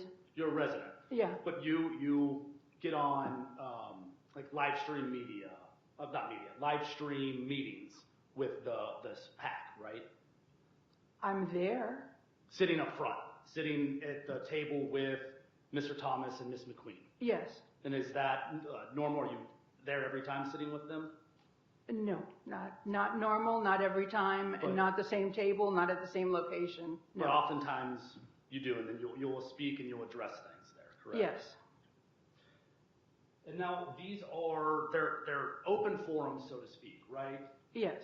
And you all discuss politics, you discuss Claremont County and any type of issue or hot topic, so to speak, in your political forum. Yes, I would suppose so. Now,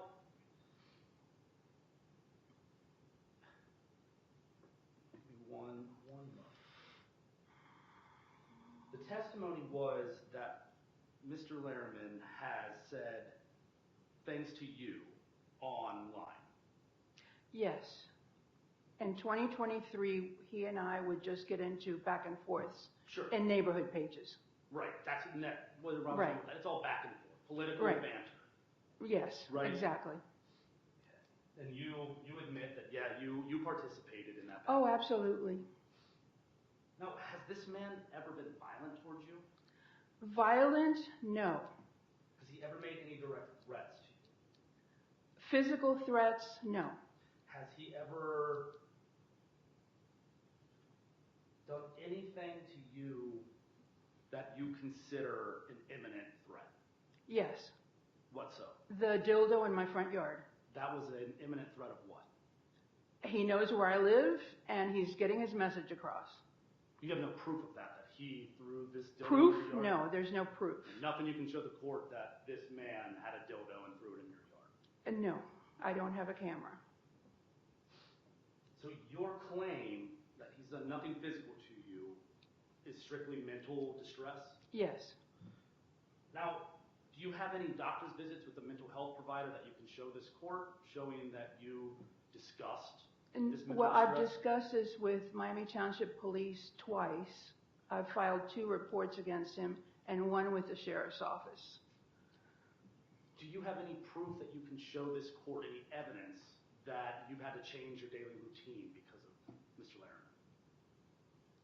I did change my daily routine after the dildo incident, and the Miami Township Police actually parked a patrol car across the street. I live across the street from a church.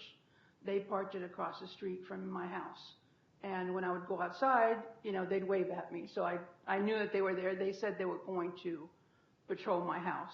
Oh, got it. So the only change in your daily routine was waving to a cop every morning? No, I actually, you know, got a little bit more cautious about just opening the door and going outside. I would look through my window first, look through the peephole first. And this is Yeah. because of the dildo incident? Yeah, The dildo incident that you can't pin on Mr. Lyrenman? it just, the coincidences are too great because he doxed my address just a few days before the dildo incident. But it's Doxed just, it? it's just Okay, a coincidence, correct? Yeah, what a coincidence, right? I've lived in the same house for 18 years, You've never seen and this nothing man. like that has ever happened. And I understand that you want to tell this story. You have an opportunity when Mr. Thomas talks to you again. But I'm asking I'm this trying to question. answer your question. This man has never been to your house that you know of. Not that I have seen in person.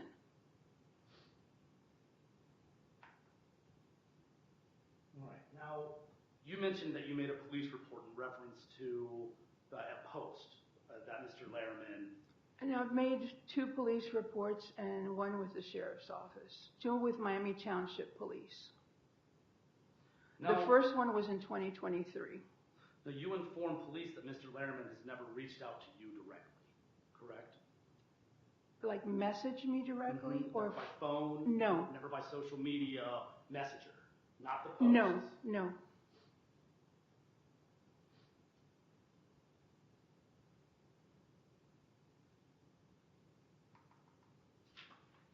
But I would like to add something to your No, you'll get your question. chance. He'll ask you questions and you can But answer this is them. in reference to what you said. Well, it was a yes or no question and you answered my question. I appreciate that.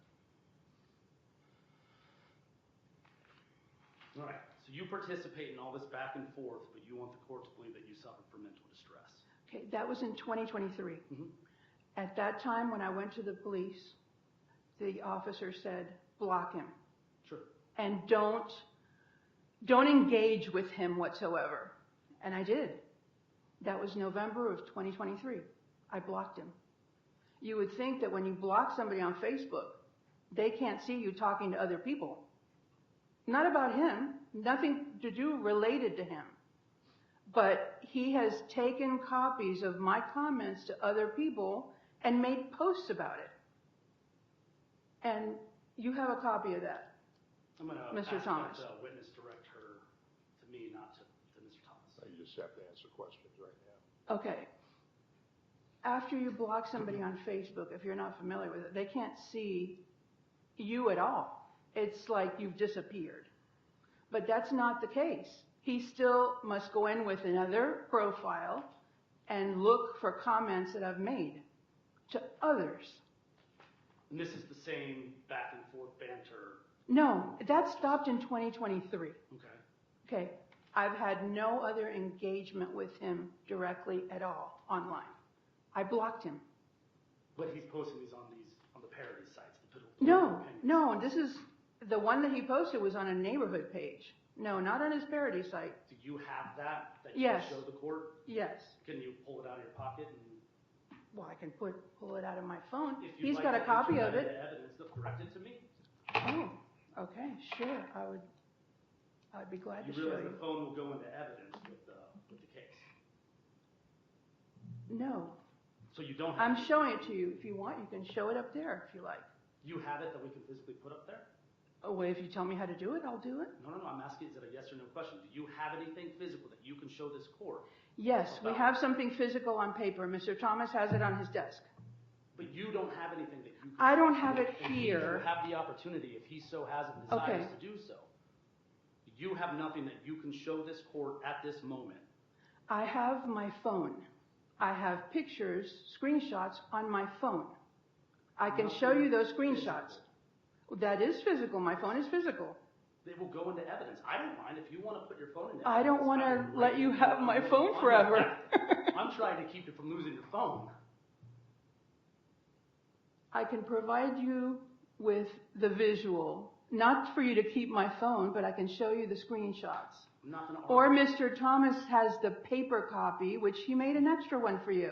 And I understand how this works. You don't understand how the court works. Okay. I'm asking these questions. You don't have anything right now at this moment that you can show this court. No. You have no evidence that you can show this court that you suffered from any mental distress from this man, do you? No, other than what I told the police. No further And they could tell that I was distressed. objection. Move the strike. Sustained. We're going to have to take a break in about 5 minutes.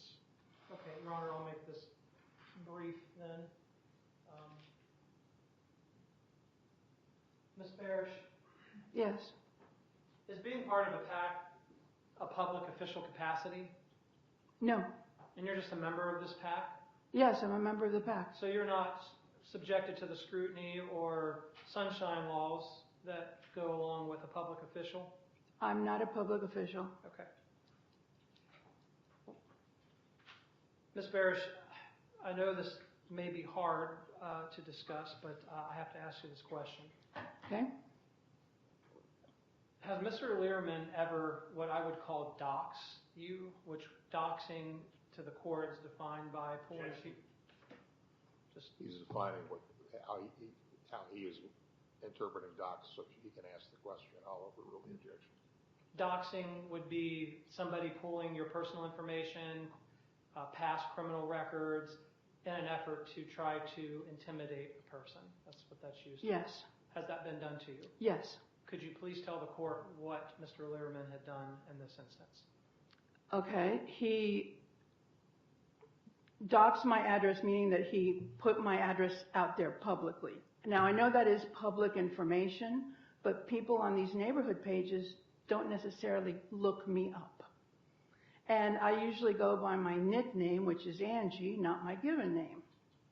But when he couldn't find any dirt on me, meaning criminal type behavior in the court system that's online, he posted my ex-husband's court records that were online on Paul Chambers and Rebecca Bourne's election page. Who are those people? They were running for the Milford School Board, and they had Milford School Board election pages. And so he posted, Mr. Lyrenman posted, my ex-husband's criminal complaint on their pages.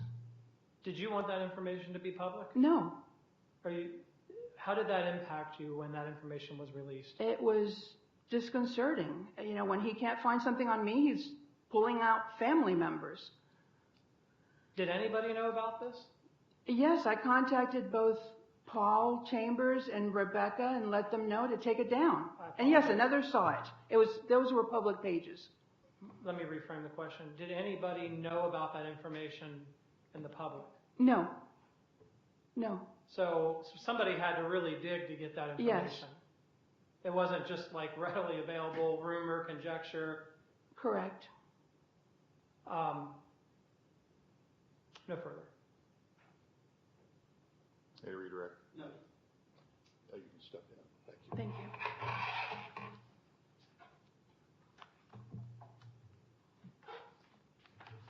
Your Honor, do you want to take a break or do you want me to call one of the next witness? So I have to take a break at 12 o'clock because I have matters scheduled in other cases at 12 and 12:30. And I did that partly because it's during the lunch hour. So we will reconvene at 1. Okay. Do you want me to call Officer Taylor if I can be out by 12? Or do you want to just go ahead and wait till after lunch? I don't know how you would do that by 12. Okay. It's 11:49 now. Yeah, all right. That's okay. That's fine. Thank you. Is it okay to leave everything out? I assume it's okay. Yeah. Okay, thank you. It's not my courtroom, so I hesitate to say. I understand. All rise. This court stands in recess.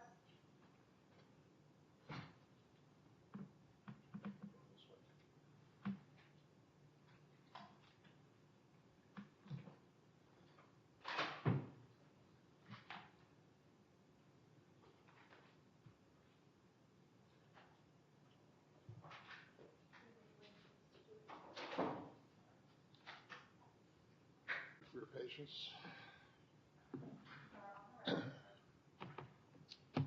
You can go ahead.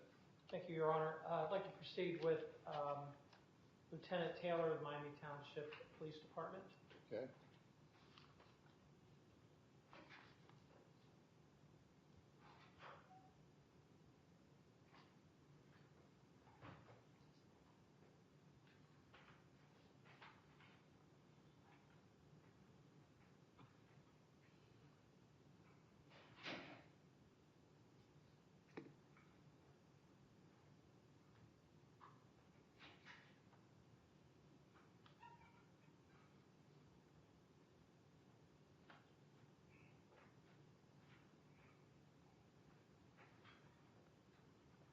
Could you please raise your right hand, sir? Do you solemnly swear that the testimony you're about to give before this court is the truth, the whole truth, and nothing but the truth, so help you God? I do. Thank you. You may be seated.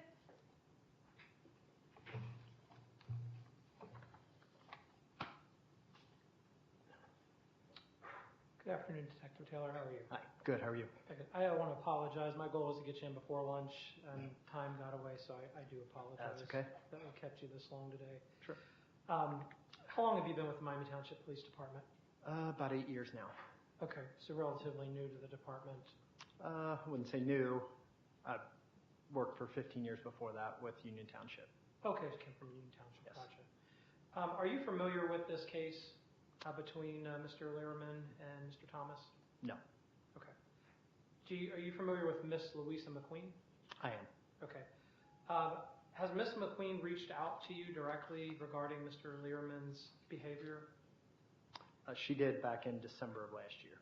Okay, what were the details of that connection?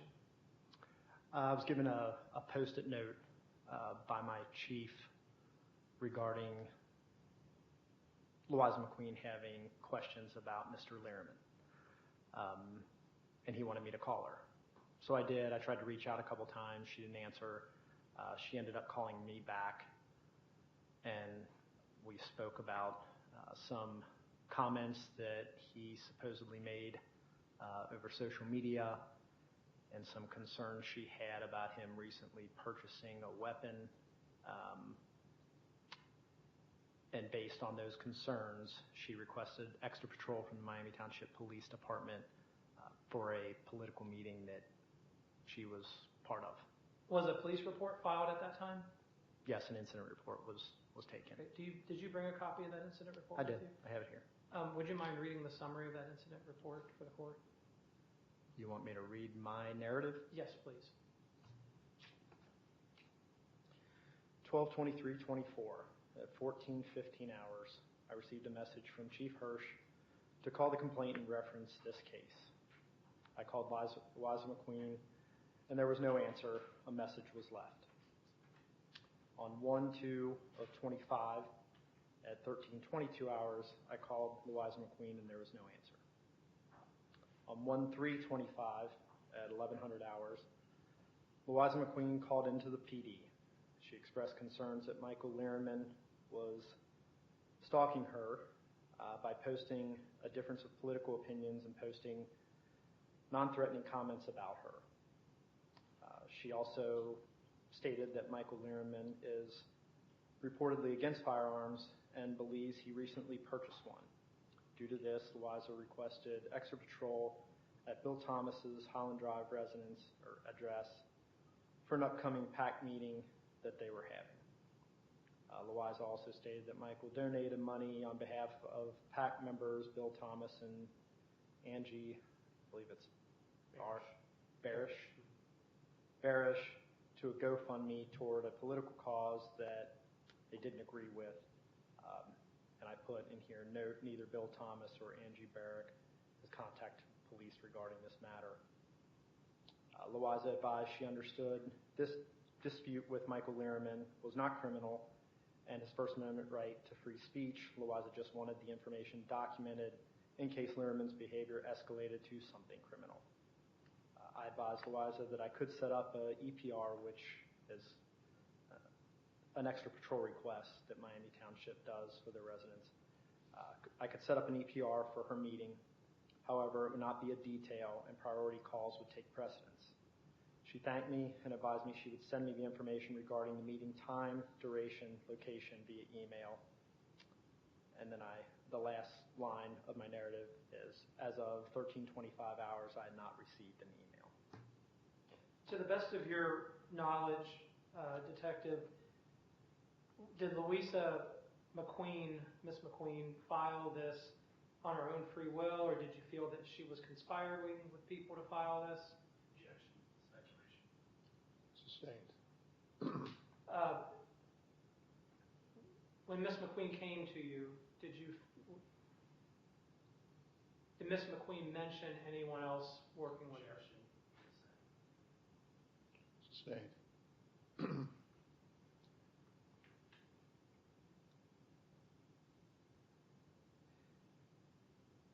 When you took the report from Mrs. McQueen, did Miss McQueen mention anyone else involved? Sustained. Care to elaborate, Ron? I'm not sure what the grounds are. I'm trying to establish that Miss McQueen worked alone on her own free will on this, that she wasn't asked to do this by anyone. That is my motive here. May I respond? Sure. It's an improper witness to get that testimony from. You can have Ms. McQueen take the stand and answer that question. Okay, I'll withdraw, Your Honor.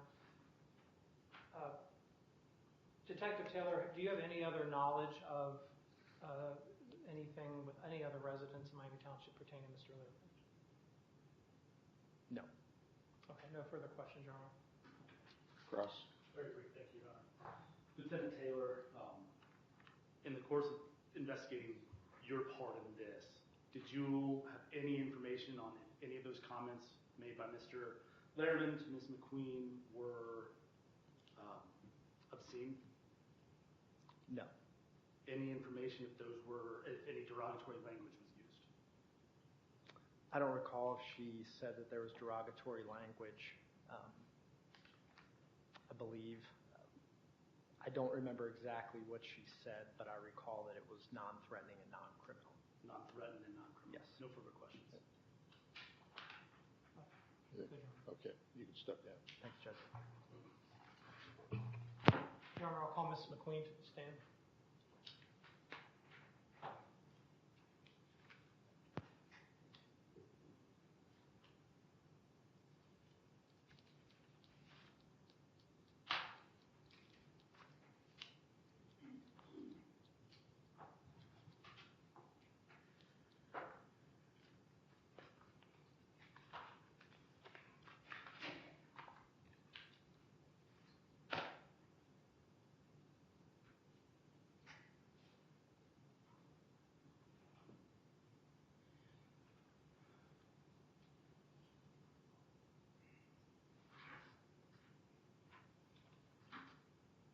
Could you please raise your right hand? Yes, ma'am. Do you solemnly swear that the testimony you're about to give before this court is the truth, the whole truth, and nothing but the truth, so help you God? Yes.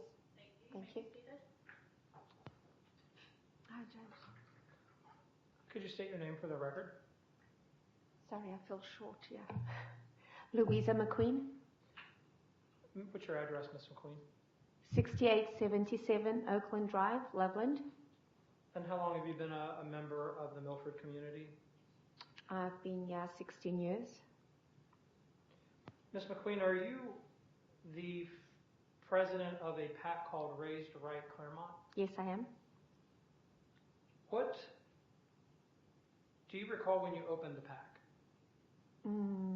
It was back in January, December, January, one of the two. Was this the name of the PAC that you intended on using? No, What was the name that you intended on using? Raise Right for Claremont. Are you familiar that there is another PAC registered with that name? Yes, I am. Could you explain why you would want to create a PAC in the same name as another person? Well, I created another name because originally we had a podcast where we announced that I was going to create a PAC called Raise Right for Claremont. And unfortunately, 2 days later, Mr. Lyrenman went and created that PAC name. So I had to change my PAC name. So my PAC name now is called Claremont Raise Right. Has that caused you to incur any damages financially, mentally for that? No. Did you file a trademark for this name or this logo for this PAC? Yes. What were your reasons for spending the money to do that? So that Mr. Lyrenman wouldn't copy it. Was that a concern of yours? Yes, it was. Why were you concerned with that? Because that's what Mr. Lyrenman does. That's his behavior. And I didn't want him to take that away from the PAC. So we had to take an extra step to protect anything that we were doing for the PAC so he wouldn't copy it. Previous to the PAC, did you have any interactions with Mr. Lyrenman? No. Did you interact with him on social media at all? No. So this was just out of nowhere? Well, it was because of you, Mr. Thomas.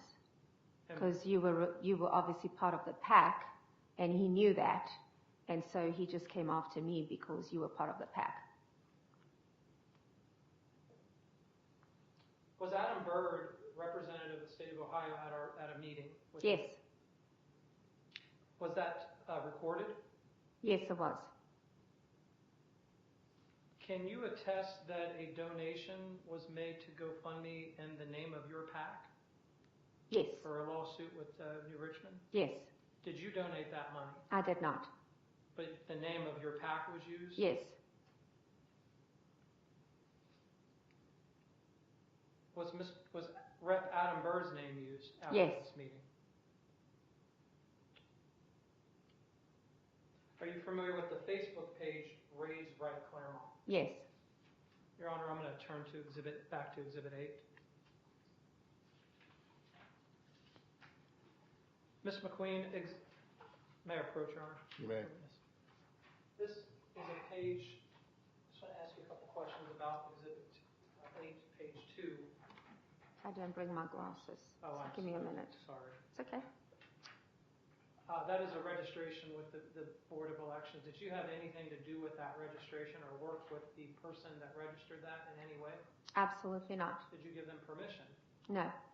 Did you discuss it with them at all? No. So how would someone know that you were going to create that name previous to that being created? Because we did a podcast. We did Facebook Live where we discussed what the PAC was going to be about and what we were forming and what it was going to be called. And 2 days later, we found out that this was registered by Mr. Michael Lyrenman. Exhibit 8, page 10. Ms. McQueen, that appears to be an accusation that you copied Mr. Lyrenman's page. So, and that was posted by Mr. Lyrenman, we've determined. Were your intentions on creating this PAC a means to harass Mr. Lyrenman or copy him in any way? No, sir, I don't have history of harassing people. Ms. McQueen, could you look at page 11 of the Exhibit 8 and tell us who's in the picture there? I am. And that in the picture, where was that picture taken? At the New Richmond School Board meeting. Why would somebody have a picture of you at a New Richmond School Board meeting? Because that's what Mr. Lyrenman does. He stalks. So he took that picture of me being at the meeting and posted it on his Facebook page called Raise Right Claremont and said that this lady ain't raised right. Lies about forming a PAC and talks trash for 3 minutes. I'm not the only one talking trash. But up until this point that you created this PAC, you had no interactions, never commented, had no issues with Mr. Lyrenman? No. No interactions? Don't know him from Adam. Is there anything else you'd like to add to the court? I think this is a waste of taxpayers' money. I would like to know how much Michael Lyrenman has actually cost the taxpayers' money in this nonsense. This is childish behavior. No further questions, Your Honor. Ross.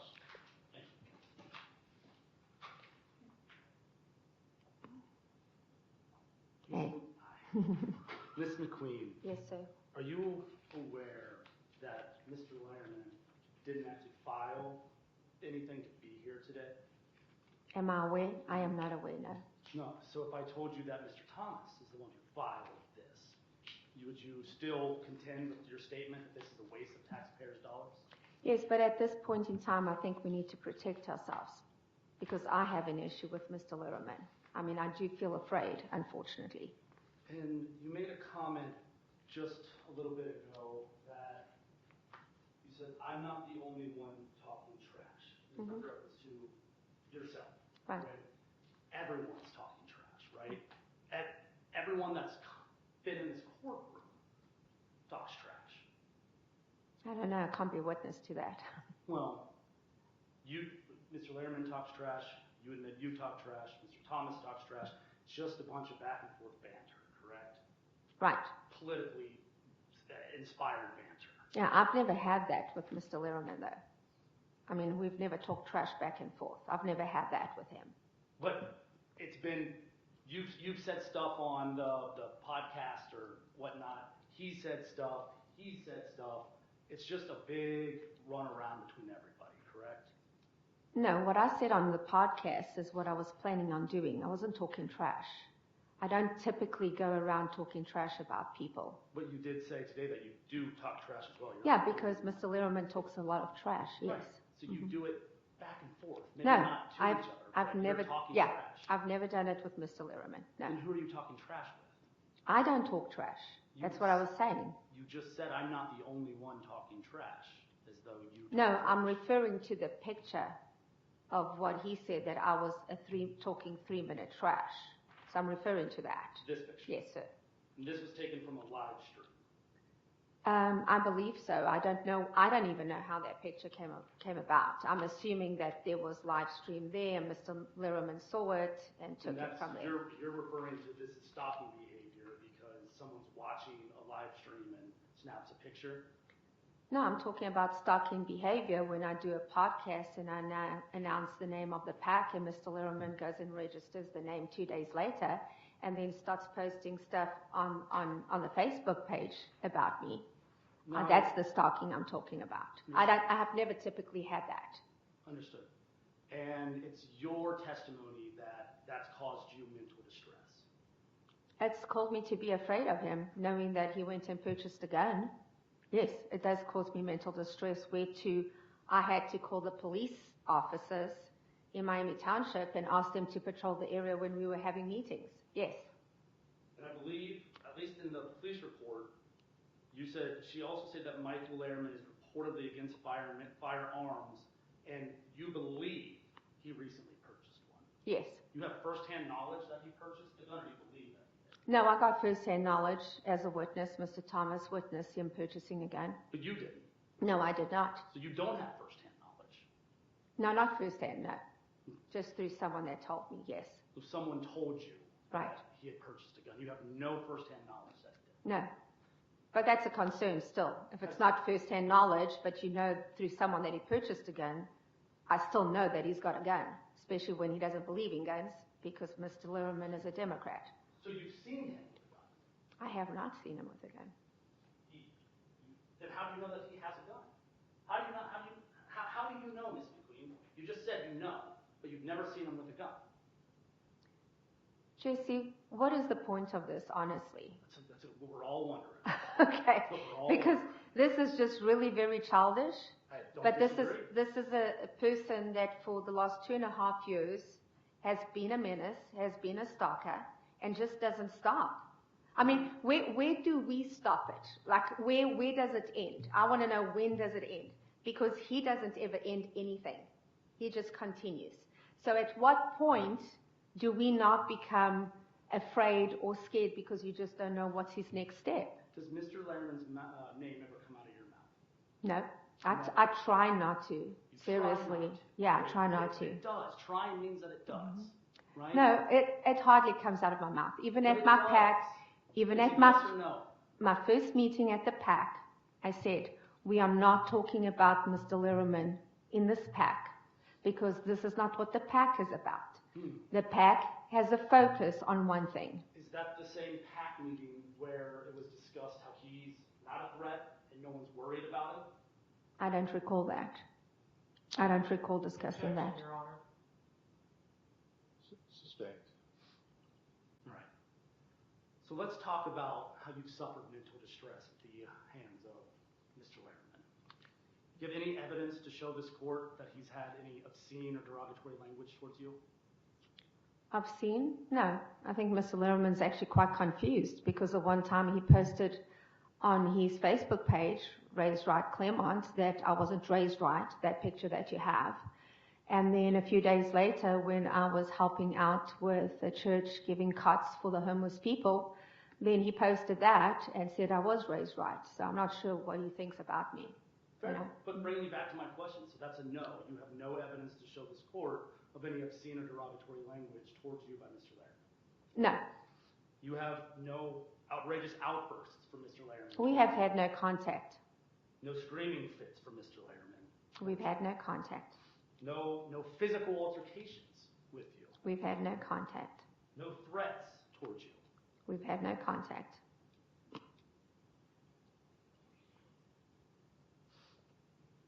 Do you have any doctor's visits with a medical professional to show this court of you discussing how you suffer from mental distress? I don't have the records here, no. I'm sorry?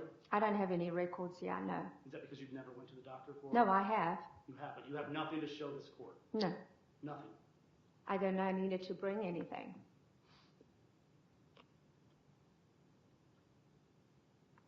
You have no evidence to show this court regarding how your daily routine has been impacted or changed because of Mr. Lyrenman? No.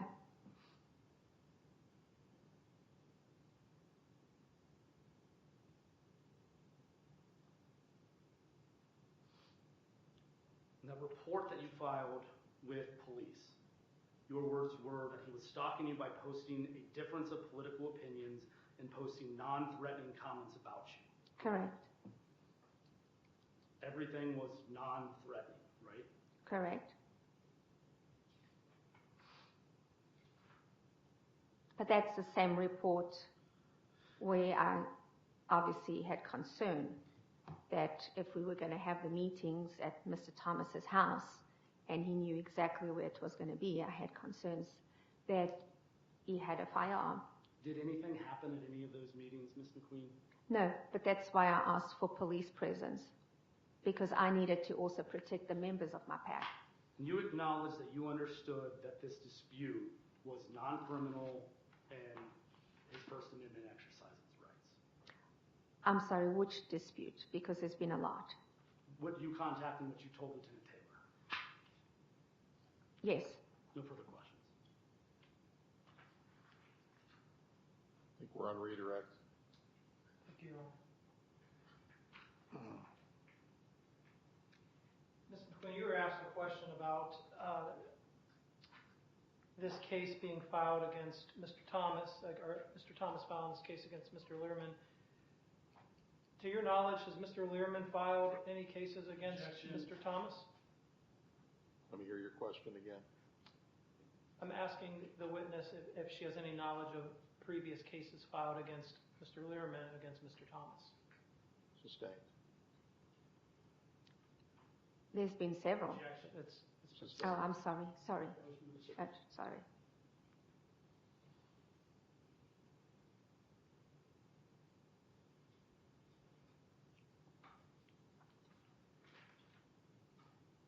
no further questions, Your Honor. Okay. Any recross? No, Your Honor. You can step down. All right, thank you. Your Honor, I'm going to call Detective Michael Ross first on the Ducas Tecum that was filed.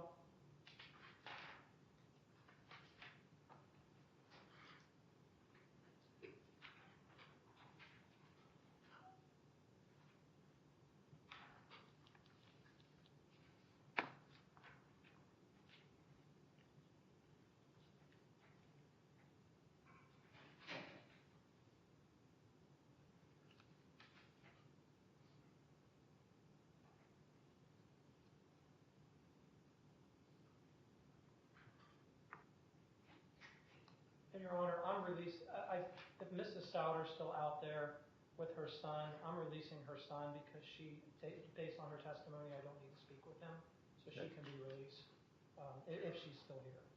What's the name? There's a lady out here. Souter.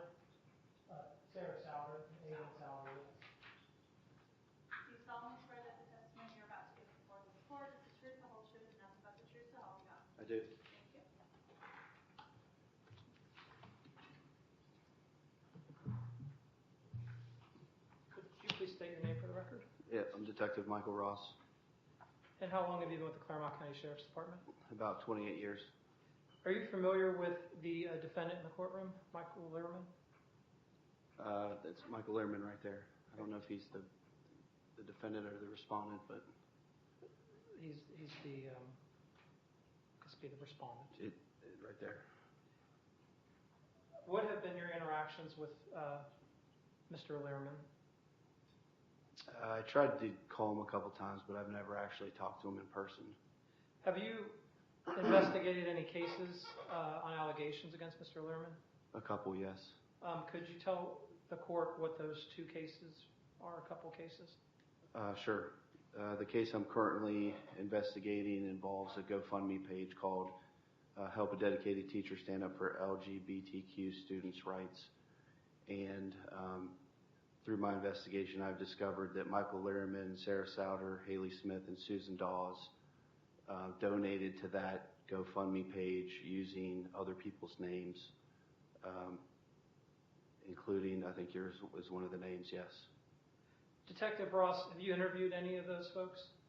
I have called all of them. I've only actually interviewed Haley Smith. And what was the response from Mrs. Smith in that case, or that interview? She said that she was your neighbor and that you were doing some things that she didn't agree with, and that's why that she was motivated to do to donate the money to the GoFundMe. Using Mr. Thomas's information? Hers in particular said in honor of Bill Thomas and changed Claremont. She didn't actually pretend to be you. Okay. Were there any donations in Bill Thomas's name? Yes. And who made those donations? Susan Dawes. Did Michael Lyrenman have, based on your investigative report, was Michael Lyrenman involved in the donations against Mr. Thomas? No. Okay. Who, based on your investigation, which ones were based on Mr. Lyrenman donating? He donated on behalf of Joseph R. Biden.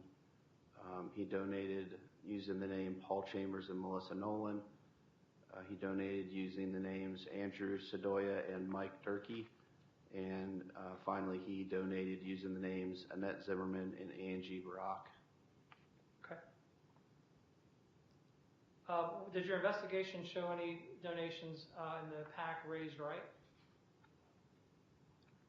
I don't have any of that. He may have. I don't have any information about the PAC Raised Right. I didn't follow up on that because it's an organization, not a person. Sure. Detective Ross, could you tell us about the first investigation? That sounds like that was more recent. Was there an initial investigation against Mr. Lyrenman for criminal activity, alleged criminal activity? Yes, there was an investigation before this one involving you and Mr. Lyrenman, and I think it involved the Facebook page Changed Claremont, and also it involved, I'm drawing a blank, there was something else, hold on.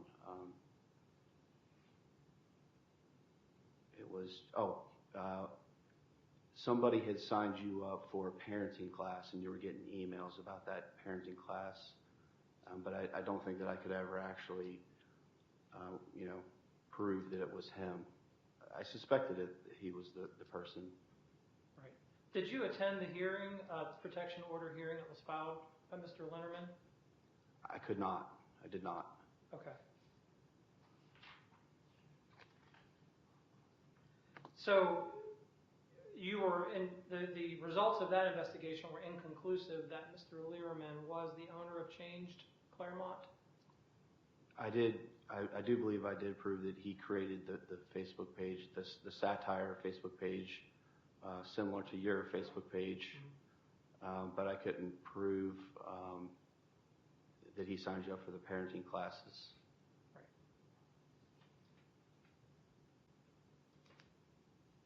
The investigation that you currently did with Mr. Lyrenman, has that been dismissed or is that still ongoing?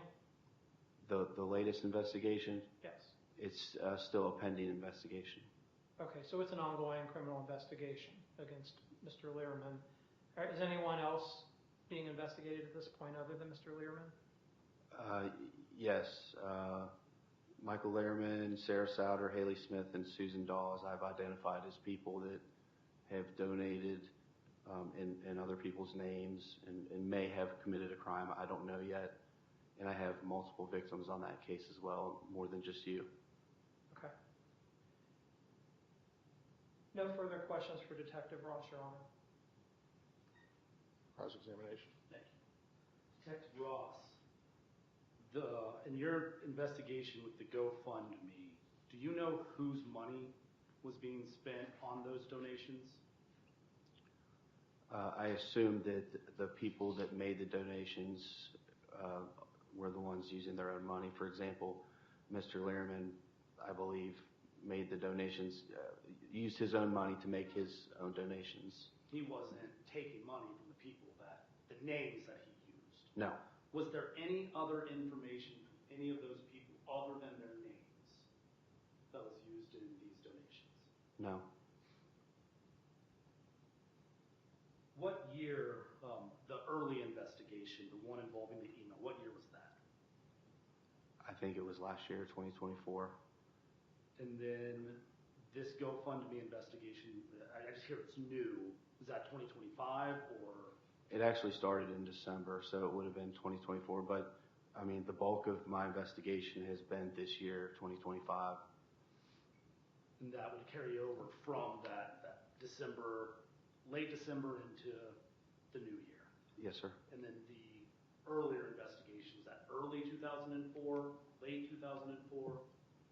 I can't remember. If somebody has the report, I could tell you, but I can't remember off memory exactly when that investigation kicked off. Would you view that as a closely in time conduct, or was it not close in time, within a year? You mean the two investigations? Correct. I'd say that this has been an ongoing issue. I don't know, though, for sure if it's what exactly the date was.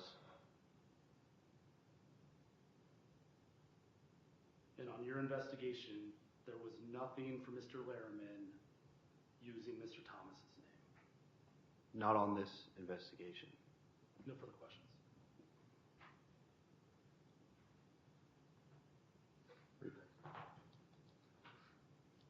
Detective Ross, has Mr. Thomas been investigated for any criminal activity against Mr. Lyrenman, to your knowledge? I believe that there is a cross investigation currently involving, with these allegations, there's also a cross investigation that Detective Swan is handling where Michael Lyrenman is the victim and you're the suspect.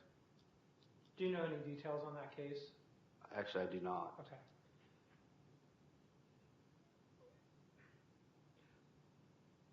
You've witnessed a lot of back and forth allegations through the Sheriff's Department through this case. Have you seen a difference between what would be normal banter versus criminal conduct? So in other words, my question is, your observations on these two investigations, do they go above what you would normally see as just online banter back and forth, political disagreements, that this would be an elevated action taken more than just online banter? I think that there is potentially a identity theft and potentially a telecommunications harassment, but I would consult with the prosecutor's office before I would go forward with any type of criminal charges. You mentioned identity theft. Now, counsel just brought up the point of no monies were used of other people's. Can you explain to me the difference between identity theft and identity fraud? Are you equipped to answer that question? I'm not a lawyer. I would have to look into the ORC and actually, read the code sections to specifically identify the differences. But identity theft. One of the things would be the name, so that's why I said it's potentially a crime. Right.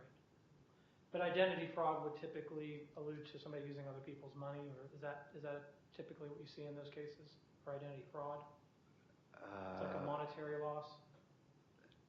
That I'm not clear on that. I'm just curious why the department looked at identity theft versus identity fraud. I would assume it was because of monetary loss reasons, but that my question was it due to monetary loss reasons? Since there was no monetary loss, did you guys pursue identity theft instead of identity fraud? Was my question. I don't know the answer to that question. Okay. I just know that, you came to the office and made a complaint, and it's being investigated, and I'm not going to make the ultimate decision on charges. I'm going to defer to the prosecutor's office and consult with them and decide what charges best fit the evidence that I have discovered and make a decision then. Okay, no further, Your Honor. Mr. Ross, you did say that there is a pending investigation where Mr. Lyrenman is a victim. Yes, sir. And that investigation deals with an investigation into Mr. Thomas? Yes, sir. You can step down. Thank you. Your Honor, I subpoenaed Detective Swallen here. I'm not sure if he is here out there, but he would be my next witness. Detective Swallen? Yes. Jason Swallen. That's the name. Please? He's not here. I didn't see him. Okay. Okay.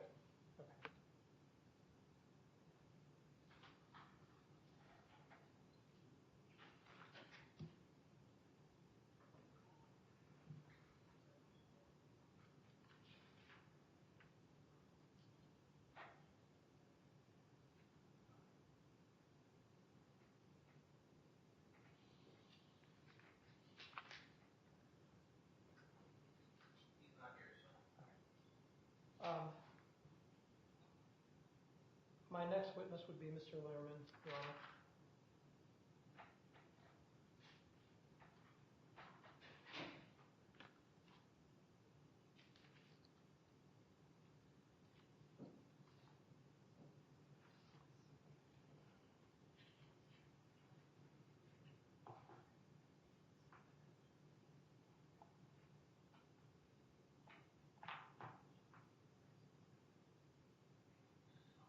Here is Mr. Lyrenman's being called upon cross-examination, I assume.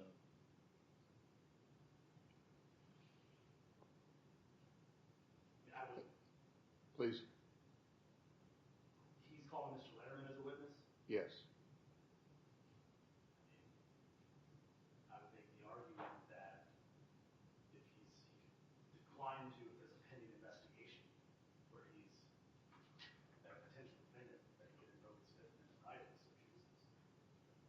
This is a civil case. Yeah, but it's difficult when there's pending investigation. So, do you want time to talk to him about his Fifth Amendment rights before we... That's what we're just whispering back and forth. You want to keep whispering back and forth? If we can, Judge, yeah, I just want to see what Okay.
You want to take a recess?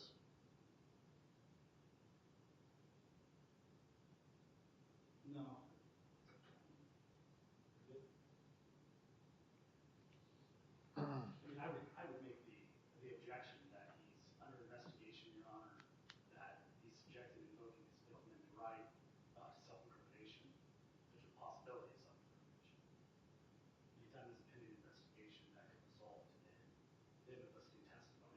assume is what he's going to want to go down to. I could reserve that objection for the time comes, but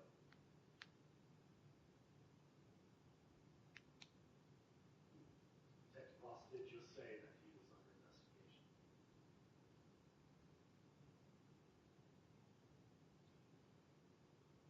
So you anticipate any questions that are going to be asked, that will be your response that he's asserting his Fifth Amendment right since he is being investigated? I've seen it where a court will allow them to invoke it when the time comes on question, but I've also seen courts that say you have to invoke that right before being called to testify. Now, once you're in that stand, you're subjected to whatever questions may come. I think it's courtroom decorum, whatever the judge's preference is under that. I don't want to subject my client to the self-incrimination issue.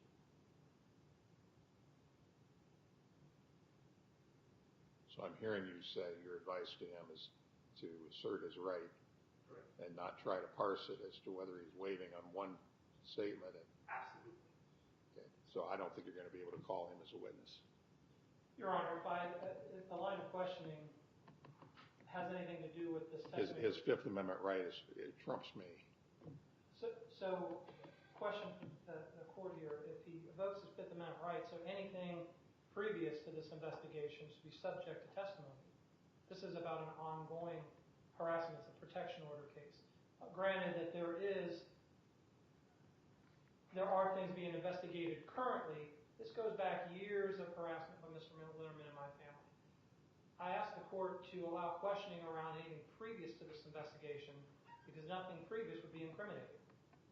Your Honor, if I may be heard, again, Mr. Thomas is fair to take the stand himself and talk about this quote-unquote harassment that he has been at, that he has quote-unquote suffered from. He doesn't need to put the respondent on the stand in order to get that. He's free to testify himself, testify freely to all of that as well. It's his burden. My argument is that's the proper way for him to elicit that testimony. It's for him to put that out there. Your Honor, I may add, in the previous protection order filed against Mr. Litterman against me, I was called to the stand and asked questions by Mr. Litterman. That was the previous one, Judge. We're here today. Precedent. I'm going to ask that procedure be the way that it's supposed to be done in courts. Whatever happened in the last one should have no bearing, absolutely no bearing on how this one goes. Well, I disagree, Your Honor. Precedent is set every day in courts. So how things are done in a courtroom do set precedent in the way we practice law in the state of Ohio, including AG opinions on law. Correct. So we just heard testimony that he is under investigation regarding matters that relate to this hearing. Not what's happening in the hearing, but relating to what's being discussed in the hearing. He has a right to assert his Fifth Amendment privilege and to say, I'm not going to testify because I'm being investigated for criminal acts and that what is going to be used may be used against me. So, you're not going to be able to call him. They're asserting his Fifth Amendment right. I'm not going to require, and I don't think it's appropriate for the judge to try to parse, is this statement going to be incriminating or is that statement going to be incriminating? Because ultimately, if he waives his Fifth Amendment privilege and I order it and I'm wrong, then so he's saying he's not going to testify and I'm not going to make him testify. And I think that is in accord with the law. So you can call your next witness. I have no further witnesses, Your Honor. Okay.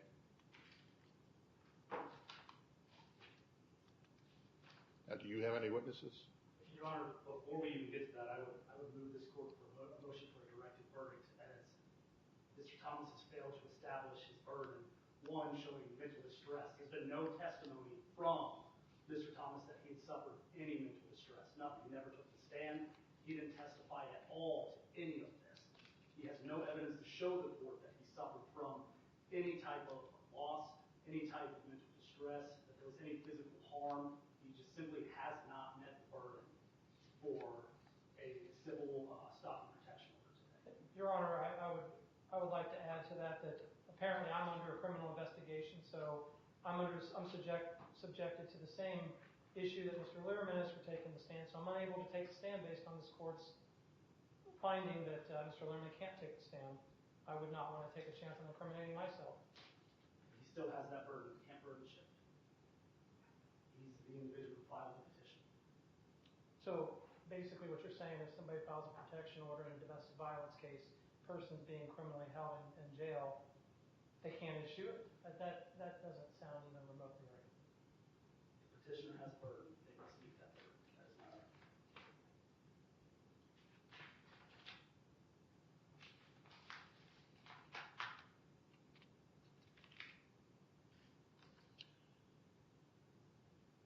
So you can call another witness if you want. You haven't arrested yet, I don't believe.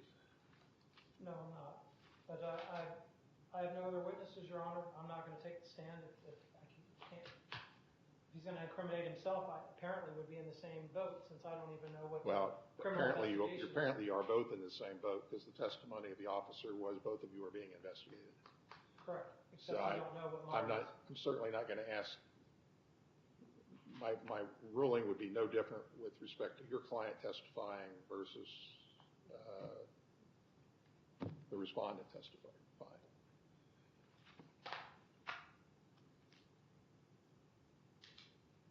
Well, I ask for a closing statement.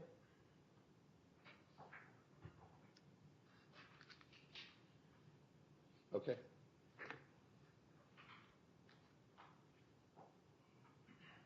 Your Honor, you heard testimony today from several witnesses that Michael Lyrenman has continuously harassed, caused mental distress to the folks in the community, including Mr. Thomas.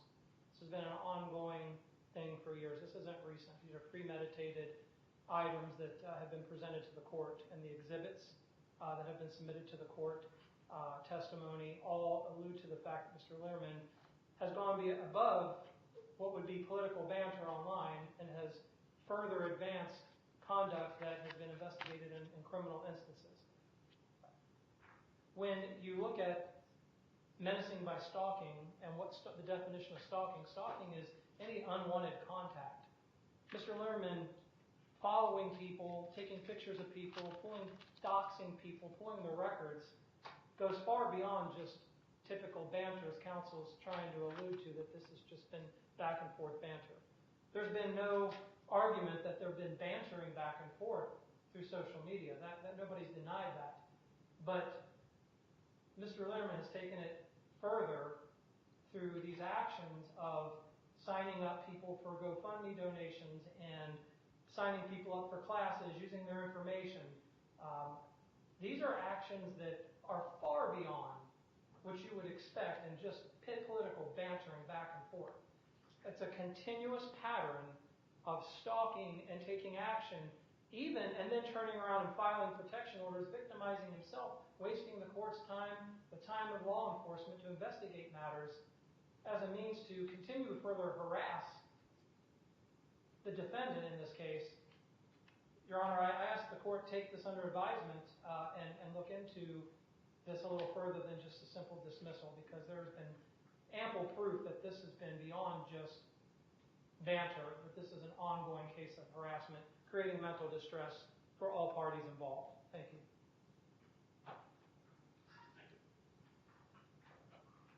May it please the court, Mr. Thomas. A civil stalking protection order requires an individual to engage in a pattern of conduct that will knowingly cause another person to believe that the offender will cause physical harm to the other person or a family or household member, or cause mental distress to the other person or family or household member. This is not what we heard today. We heard a bunch of political rhetoric. We saw how some people cope when someone disagrees with them, bickering, name-calling, childish behavior by adults.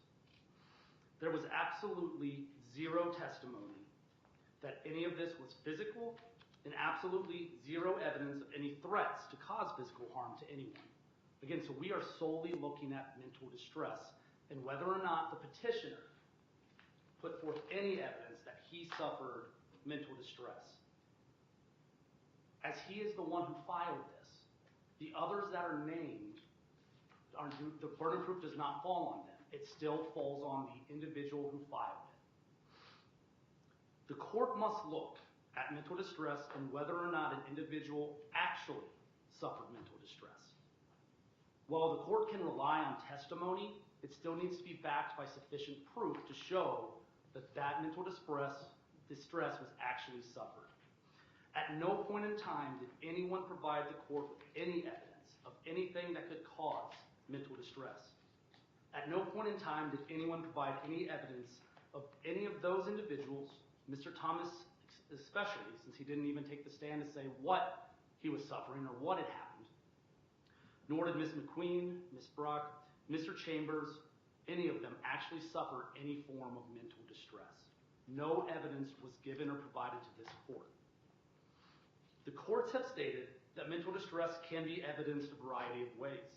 One such way is through consultation with the mental health provider. Today, there was no evidence by Mr. Thomas or anyone else that they could provide you with showing that they went and consulted with a mental health provider. Another way is by evidence of a changed routine due to a pattern of conduct of the offender. Again, there was no evidence of that. Ms. Barrick said that she called the police and had them come outside after one isolated incident. One isolated incident, not a pattern of conduct. The courts have found that when there is proof of one's inability to sleep or concentrate due to a pattern of conduct, that would be enough to show one has suffered mental distress. Again, zero testimony that anyone suffered from an inability to concentrate or sleep due to this online political rhetoric by Mr. Lyrenman, Mr. Thomas, and the other individuals. The courts have held that when there's a pattern of obscene, derogatory language or profane gestures, that may be enough to satisfy that one has suffered from mental distress. Again, every single individual that took the stand today told you there was no obscene, derogatory language and that there was absolutely zero profane gestures from Mr. Lyrenman towards any of them. No direct threats were ever made, no outrageous outbursts, no screaming fits, all the things that the court can cause someone, that the courts have agreed can cause someone mental distress, were not present in this case today. In fact, we didn't even see a pattern of conduct, no events that were closely related in time to trigger any mental distress. Solely political rhetoric, online discussions back and forth, where everyone took the stand and said that there was at some point in time some back and forth. The only individual who didn't say that was Ms. McQueen, but she did at least admit that she has talked trash. Not sure what she meant by that, and I think she rebutted that at the end, but she did say that on direct, that she even talked trash. If the court does find that this back and forth could have caused mental distress, the petitioner and his associates carry themselves out to be public figures in this community and are not afforded the same protections as a layperson as cited in Hustler Magazine v. Falwell, 485 U.S. 46, 1988, where the state's interest in protecting public figures from emotional distress is not sufficient to deny First Amendment protections to speech that is patently offensive and is intended to inflict emotional injury when the speech could not have reasonably been interpreted as stating actual facts about the public figure involved. Everyone testified that those Facebook pages were satire and parodies. No one, no reasonable mind could come to the conclusion that those were facts. No matter how off the wall they were, everyone knew that that's parody and satire. Similarly here, none of that speech ever reached anything or amounted to anything that would remotely be considered patently offensive. This is just political disagreements, and if one party doesn't like what is being said, they can simply block the other party or stay away from the social platform. Here, nobody chose to stay away. They simply can decide to not log in and not comment back. Mr. Thomas's claims are not substantiated. Again, he provided this court with zero testimony and zero evidence. He can't support his claims, and he therefore did not meet his burden of proof. His protection order must be dismissed in its entirety. Thank you. You get the last word.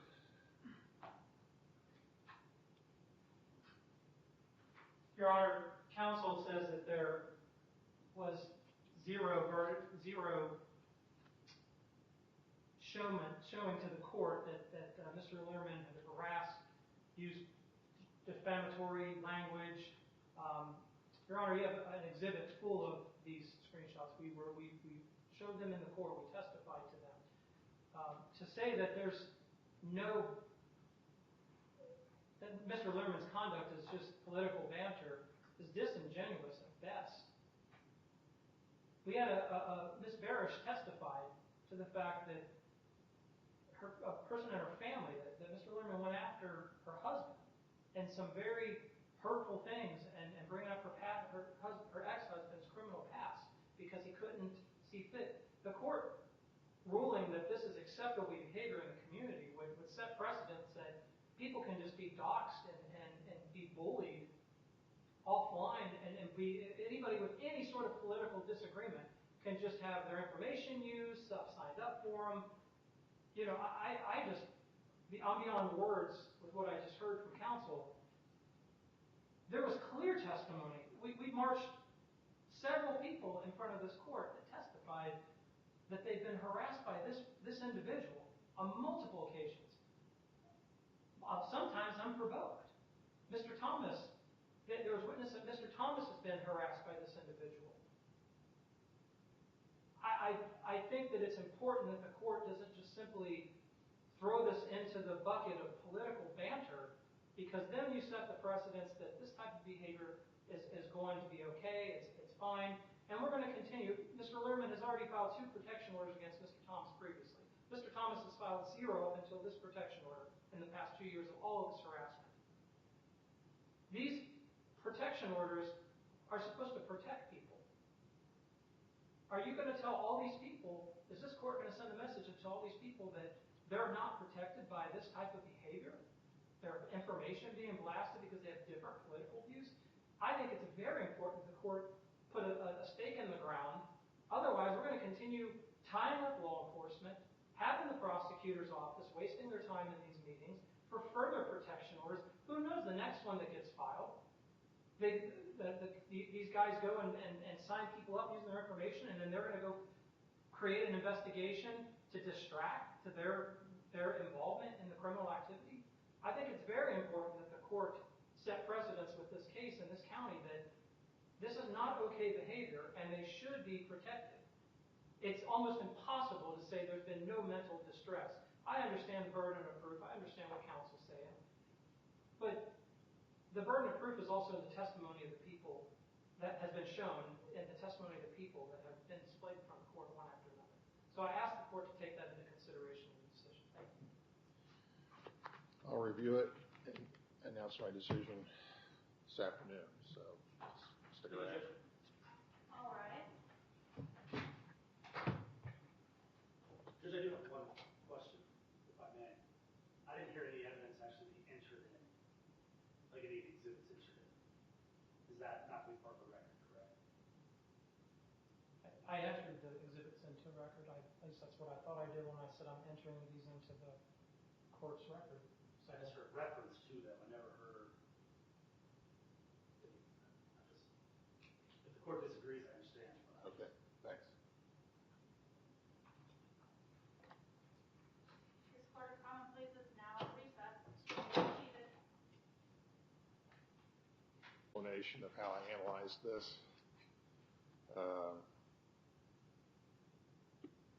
I think most people don't understand how difficult it is to get a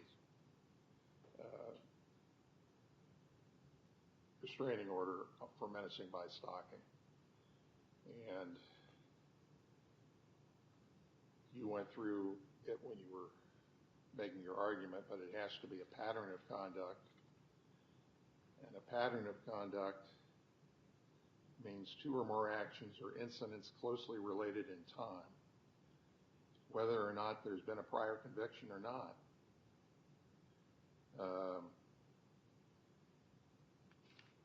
And through the pattern of conduct,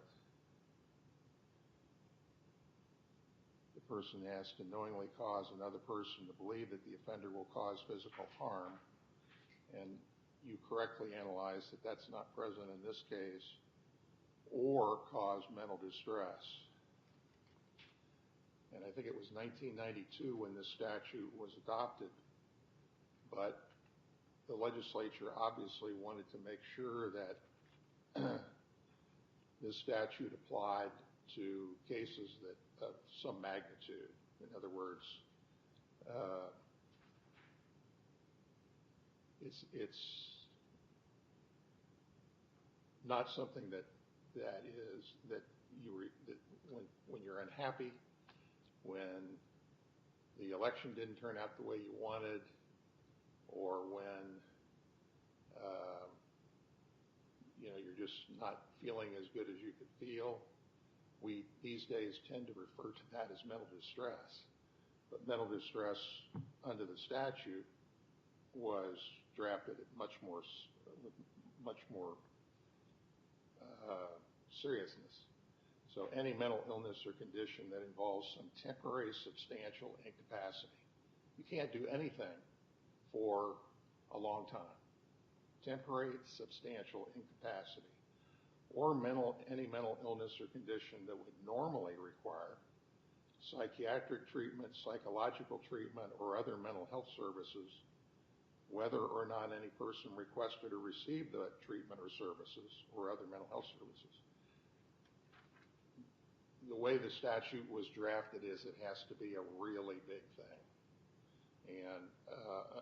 And when you have one of these cases before you where it's a really big thing, you know it. This is not one of those cases where it was proven that this is a really big thing.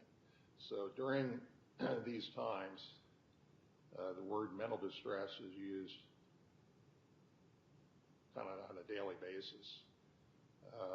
But mental distress that we think of when you find out that your candidate didn't win, or that somebody said something you didn't like, is not the mental distress under the statute. It has to be something that is really big and causes a really substantial effect.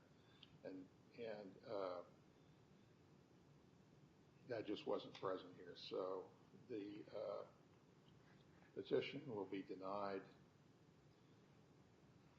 They don't have an entry that you just have to write out your own entry when you're denying it. When you're granting it, you just fill in the blanks. But in any event, thank you very much. Thank you, Your Honor.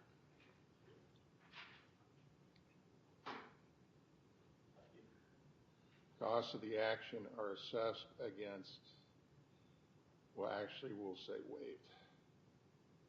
The choice is against the respondent or waived, and I'll put We would ask for it to be waived. Right. Thank you.